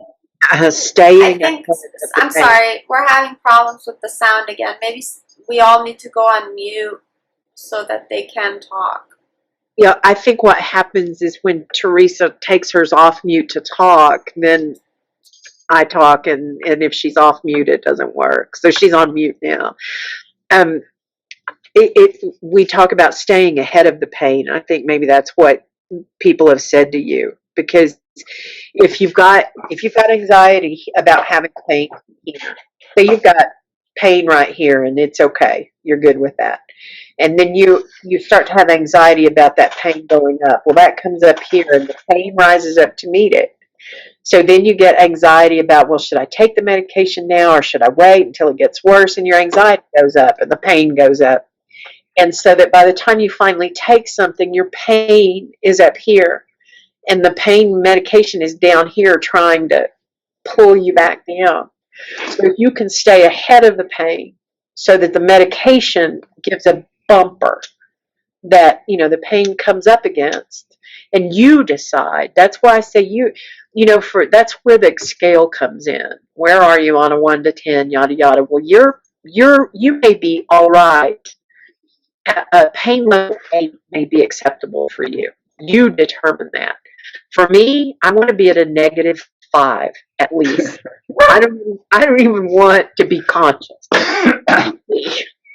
So I don't my what I'm going to accept is not going to be what you're going to accept. But a good palliative team will work with what you accept and not what they think you should accept.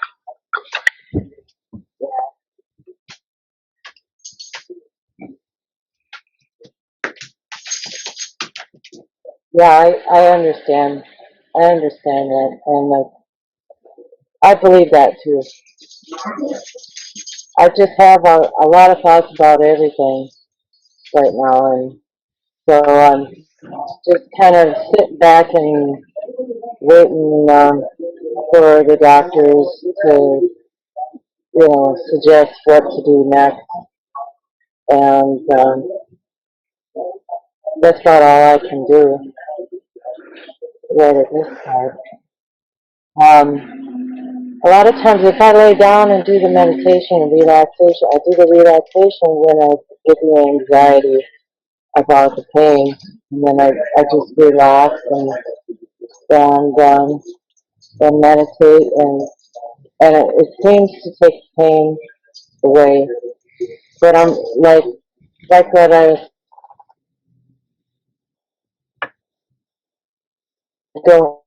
I don't want to.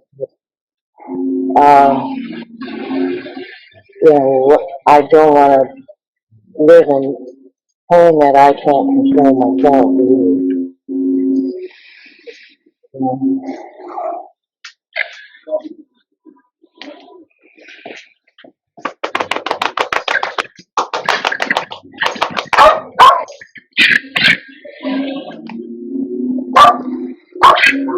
Whose dog is barking? That was mine. It wants attention.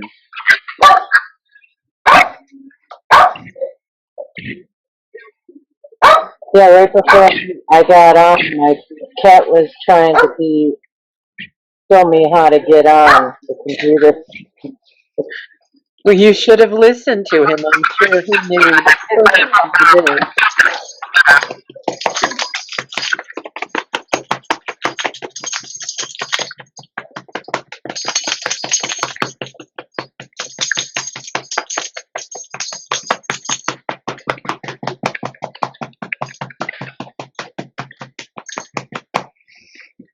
Stephen, I have a question for you. I've actually wanted to ask. So, with the job that you have as a nurse, what do you do in terms of self-care, or do you lack in that area, as we all tend to do? I mean, Well, referring back to what me and Ted were talking about, as far as the cultural social milieu, I've been voluntarily kind of restrained because a lot of times I really can't come out and talk with people, and the times that I had, even though some of the family members were medical professionals themselves, I get the complaint from the director of nurses, how dare you talk like that?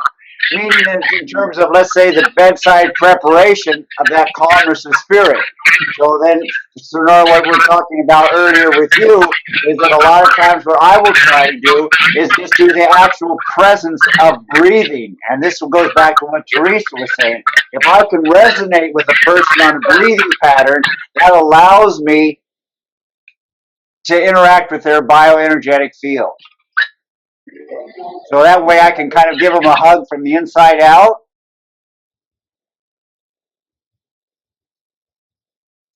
And then kind of like what Stephanie was saying in terms of the death process, as far as, bagging and tagging, is I would always like to allow the deceased corpse to at least lie in the bed for a period of time before being carted away, just to kind of allow those things to kind of happen like that. But truthfully speaking, I can't really talk to the people that I would work with about those issues, even though that I was becoming more familiarized with what those themes represented.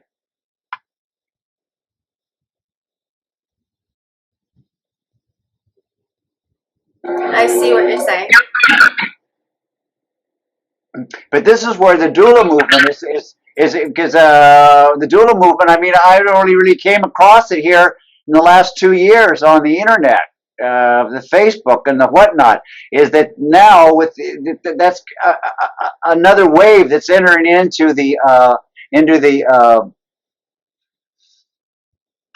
healthcare palliative services, is that the idea of like we're going to be able to sit with and have an authentic acknowledgement, and that yes, it's supportive in the fact that someone is here, kind of like in high school gymnastics when there's a spotter as a person trying to bounce on the trampoline. It's like, yes, the spotter is right here. Take it as high as you want to go. All right, you might fall, but I'm here to help catch you. Meaning that I'm not going to be distracted. Meaning that I've got to meet my 20-minute log out, run to the front door, log out the front door, and be gone. It says no. It says no. The idea is that we're talking about, again, the quality of care, being able to provide that sense of companionship that oftentimes it gets dressed up as the burger and fries.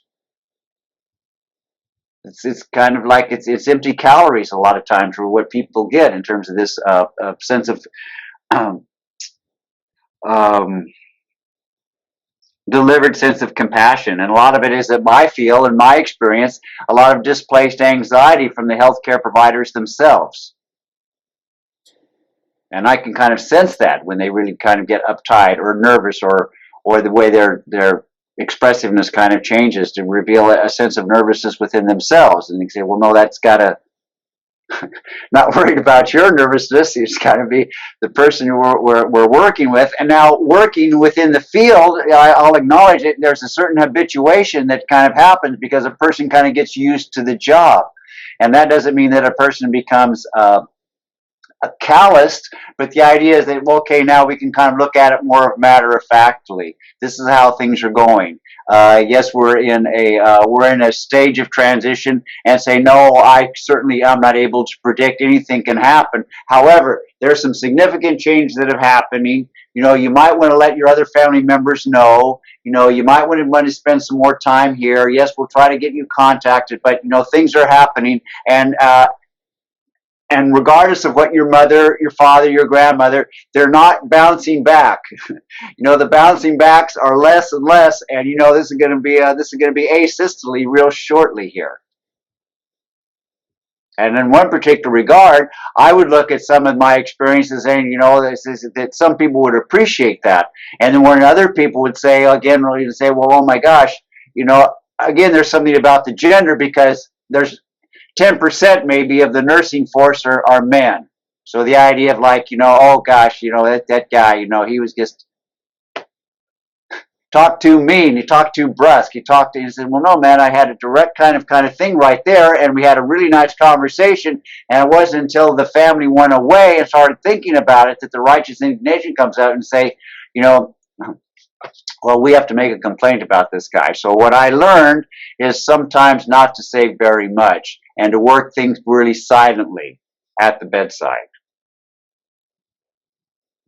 So I would kind of like ask with Teresa, is you've been involved with you, we say, you know, you use the phrase mind-body connection, so there are some type of breathing, meditative type of exercises that you have involved yourself with, but then like what, for example, share with us, what kind of meditative exercises do you find the best for yourself?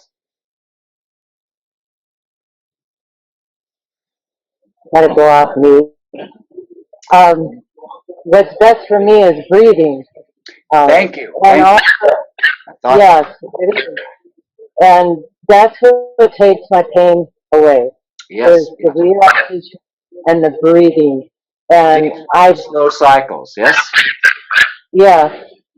And I'll even, well, like when I was fighting cancer, I would open up my crown chakra and allow a white light. It was a guided imagery.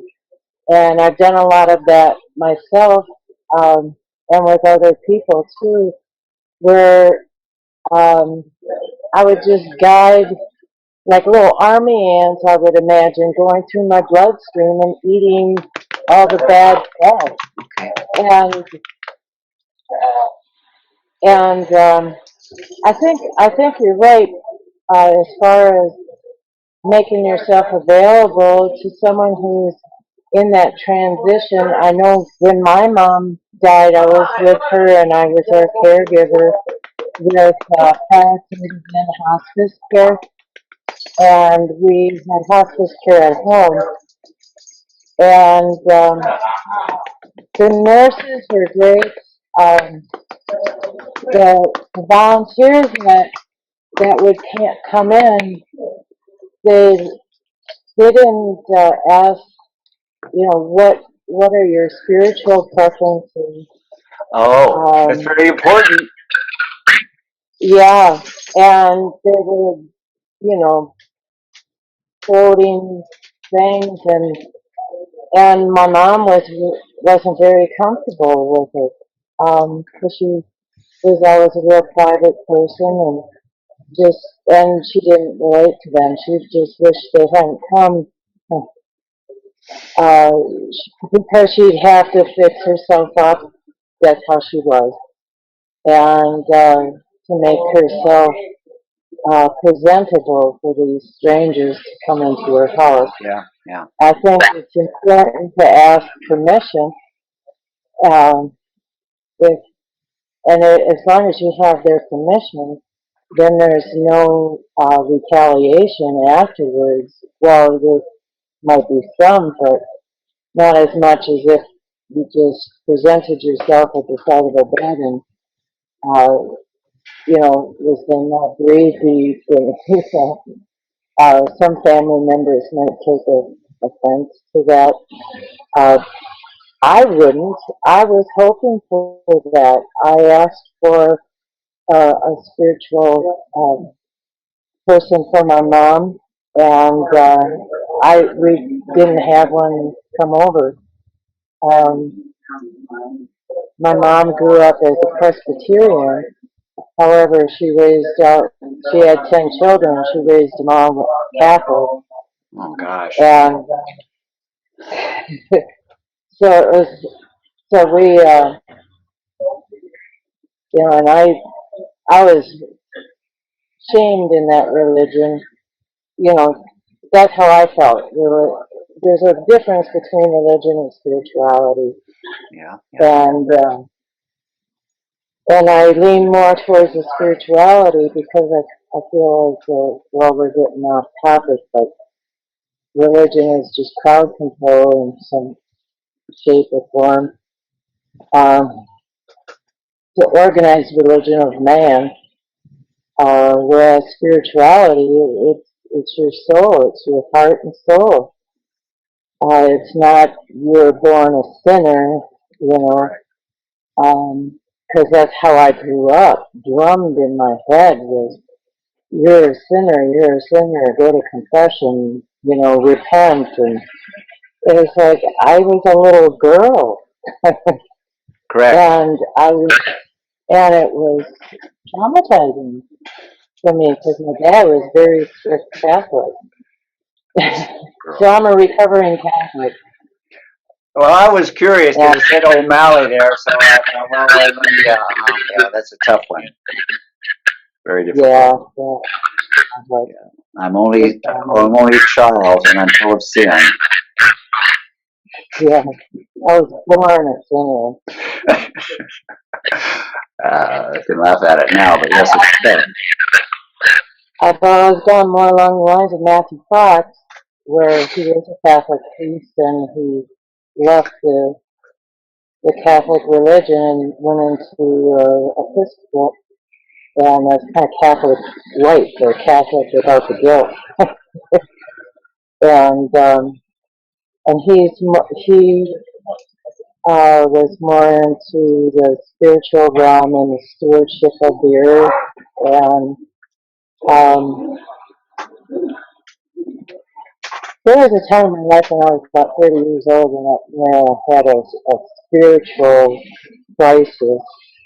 And so I practiced a lot of different belief systems, and came to the realization that it's not this, that, or the other. It's all one spirit. It's all together. It's just a matter of your culture and how you choose to spiritual. But that's kind of off the subject. But it isn't really. We talk about at a bedside of someone who's dying. I I have had in the past couple of years. Um, I've done a lot of soul searching, a lot of reviewing of my life, and reaching a higher level of spirituality that I've never known before. Well, good for you. Are you able to share that with anyone else? Well, it's just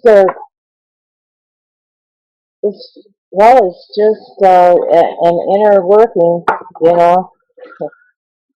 I Well, think that's why we're here. You can share it with us. You can share it with me. Well, see, part of those aha moments of coming to those sense of self-realization, that's kind of like the opening up the frontiers, because each visionary experience, you see, is generalized to the larger sense of humanity. However, if a person feels like, oh my gosh, I can't say that to someone because within an individual it has a tendency to keep it within themselves, kind of like a poem that never gets read.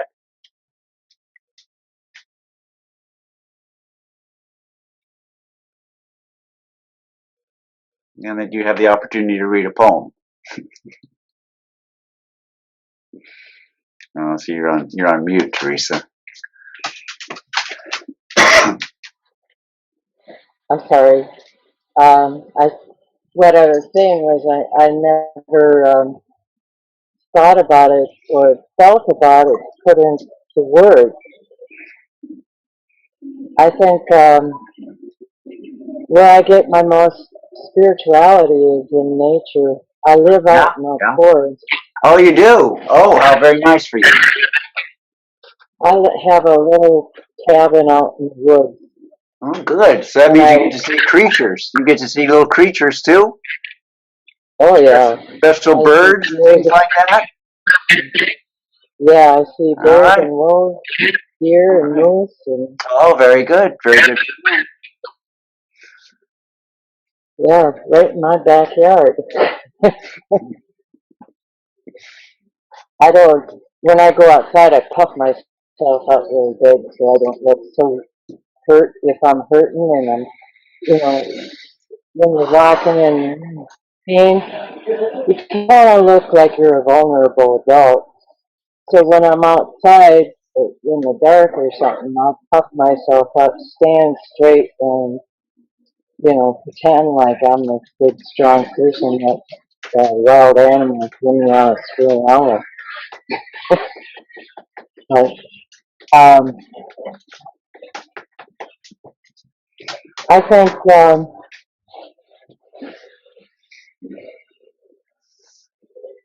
I I'll have to think about that.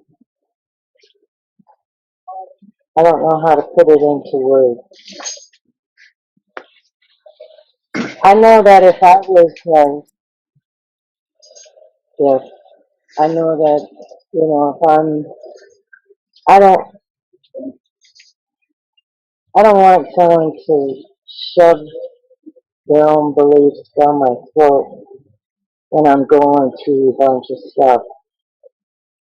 Um, that would really frustrate me. So part of my preparing myself is having um, what I would really love to have would be a Native American medicine man with me. Yeah. I actually got to go to one when I went to Sedona, and that was a great experience. Very special place out there. Yeah, I used to live in Tuscaloosa, Arizona, when I used to hike around those hills up in Sedona. And there's a lot of energy vortexes there Yeah, I've been to that, every single one of them. It's a very special yeah, place. Yeah, that's my I've runaway had place. yeah, that is beautiful there. I know I've been on top of a rock there, and I had short hair, but all my hair stood straight up, and the hairs on my, like you were about to get hit by lightning, but there was no storms around. Well, Teresa, I think I speak for everyone when I say you're not alone. We have all got our battles to fight, and our aches and pains, and we're here to advocate for you. It's not like you don't have great resources sitting before you. You have a nurse, you have, Stephanie, you have Brian, you have Ted, you have me, you have so many other people that couldn't be here, but they're on our group site, and there's a lot of good information, so we have your back as much as we can. And I personally, I just have this love for you, and you still have this glow in your eyes and in your face, so I don't know what these doctors are saying, but I still think you got a couple good ones to go. Yeah, I'll fight it. It's just what I feel in my heart. A lot of times like, oh, it's such a hard battle. Yeah, the thing is, you're a beautiful person inside and out. You're not just, it's not just out, you know. And I know the disease and all that has taken a toll on you and things like that, but you just are an amazing person, a loving being, you really are. And you're trying your hardest to stick to your beliefs about keeping it pure as much as you can. And hey, that's great. Until the point that you can and bear it, then great. But if you can't bear it, hey, we're only human. Don't forget that. I have a lot of friends that have offered me many different types of treatments, Chinese herbs, African medicines, and I've tried them. The Gershon treatment, which is a G steam, and I just had to kind of leave those alone because it didn't help, and I just had to kind of regroup, and I let doctors take over because what they were doing was helping me. I don't know. It's like going and trying to have a baby with a midwife, and right during the labor find out that you got to go to the hospital or something. Yeah. Well, I still have this weird feeling. I think one day we'll get to meet. And Well, that'd be so great. I could see us How are you feeling? meeting. How am I feeling? Not very good, to be honest, but I'm trying to keep it together. So, but yeah, it's been a fight for me too. Because I have fibromyalgia, and I don't know. I think now I have gout. I don't know for sure. So I have to go and get some things checked out myself. So, you know, so illness and death don't know age or, you know, any of that stuff. So they don't have mercy on that. But, you know, hanging in there just like you. It's important to have these talks, and I'm so happy that we got to get together tonight. And I'm feeling really tired. I was going to postpone it for tonight, but I was like, no. And I'm glad I didn't. I'm so glad I didn't. Especially once I read your thing this morning. It was the first thing that popped on my screen when I woke up, and I was like, oh, no way. I'm not canceling. And so I want you to know that, you know, there are people out here who we're not there, you know, materially speaking, but virtually we're here and we're connected, and the love is there, and we're here. You're not alone. You're not fighting alone. You're not. Yeah. The one thing I took away from my appointment today is they told me that the treatment probably wouldn't help, and the side effects would be more detrimental than the treatment. Yeah. And that was kind of a letdown. So, you know, what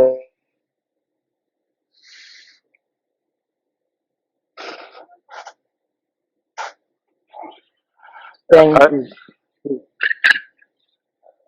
I think it's important to remember that treatments are it's an idea that somebody came up with for dealing with something, So one particular treatment may not work for you, or it may not be good. There are still other options for dealing with things, and I think just because, and I think that they're to be congratulated for being honest with you about the fact that that particular treatment was not going to work for you, was not going to be beneficial to you. There are choices that we make. I wanted to thank you though for sharing everything here. I'm not sure how much I could contribute to you, but it helps me a lot to just hear how you're coping with things and how your thought processes and things like that. I think I'm taking that away from this because we all have things in our lives that we're trying to deal with, and it's helpful just to hear how other people deal with what they're thinking about, what they're processing. And I think we don't really get very much chance really to hear somebody who's honestly talking about what they're coping with. And the problem is there aren't many people that really want to listen either these days. So anyway, thank you for sharing, and I hope we can share more.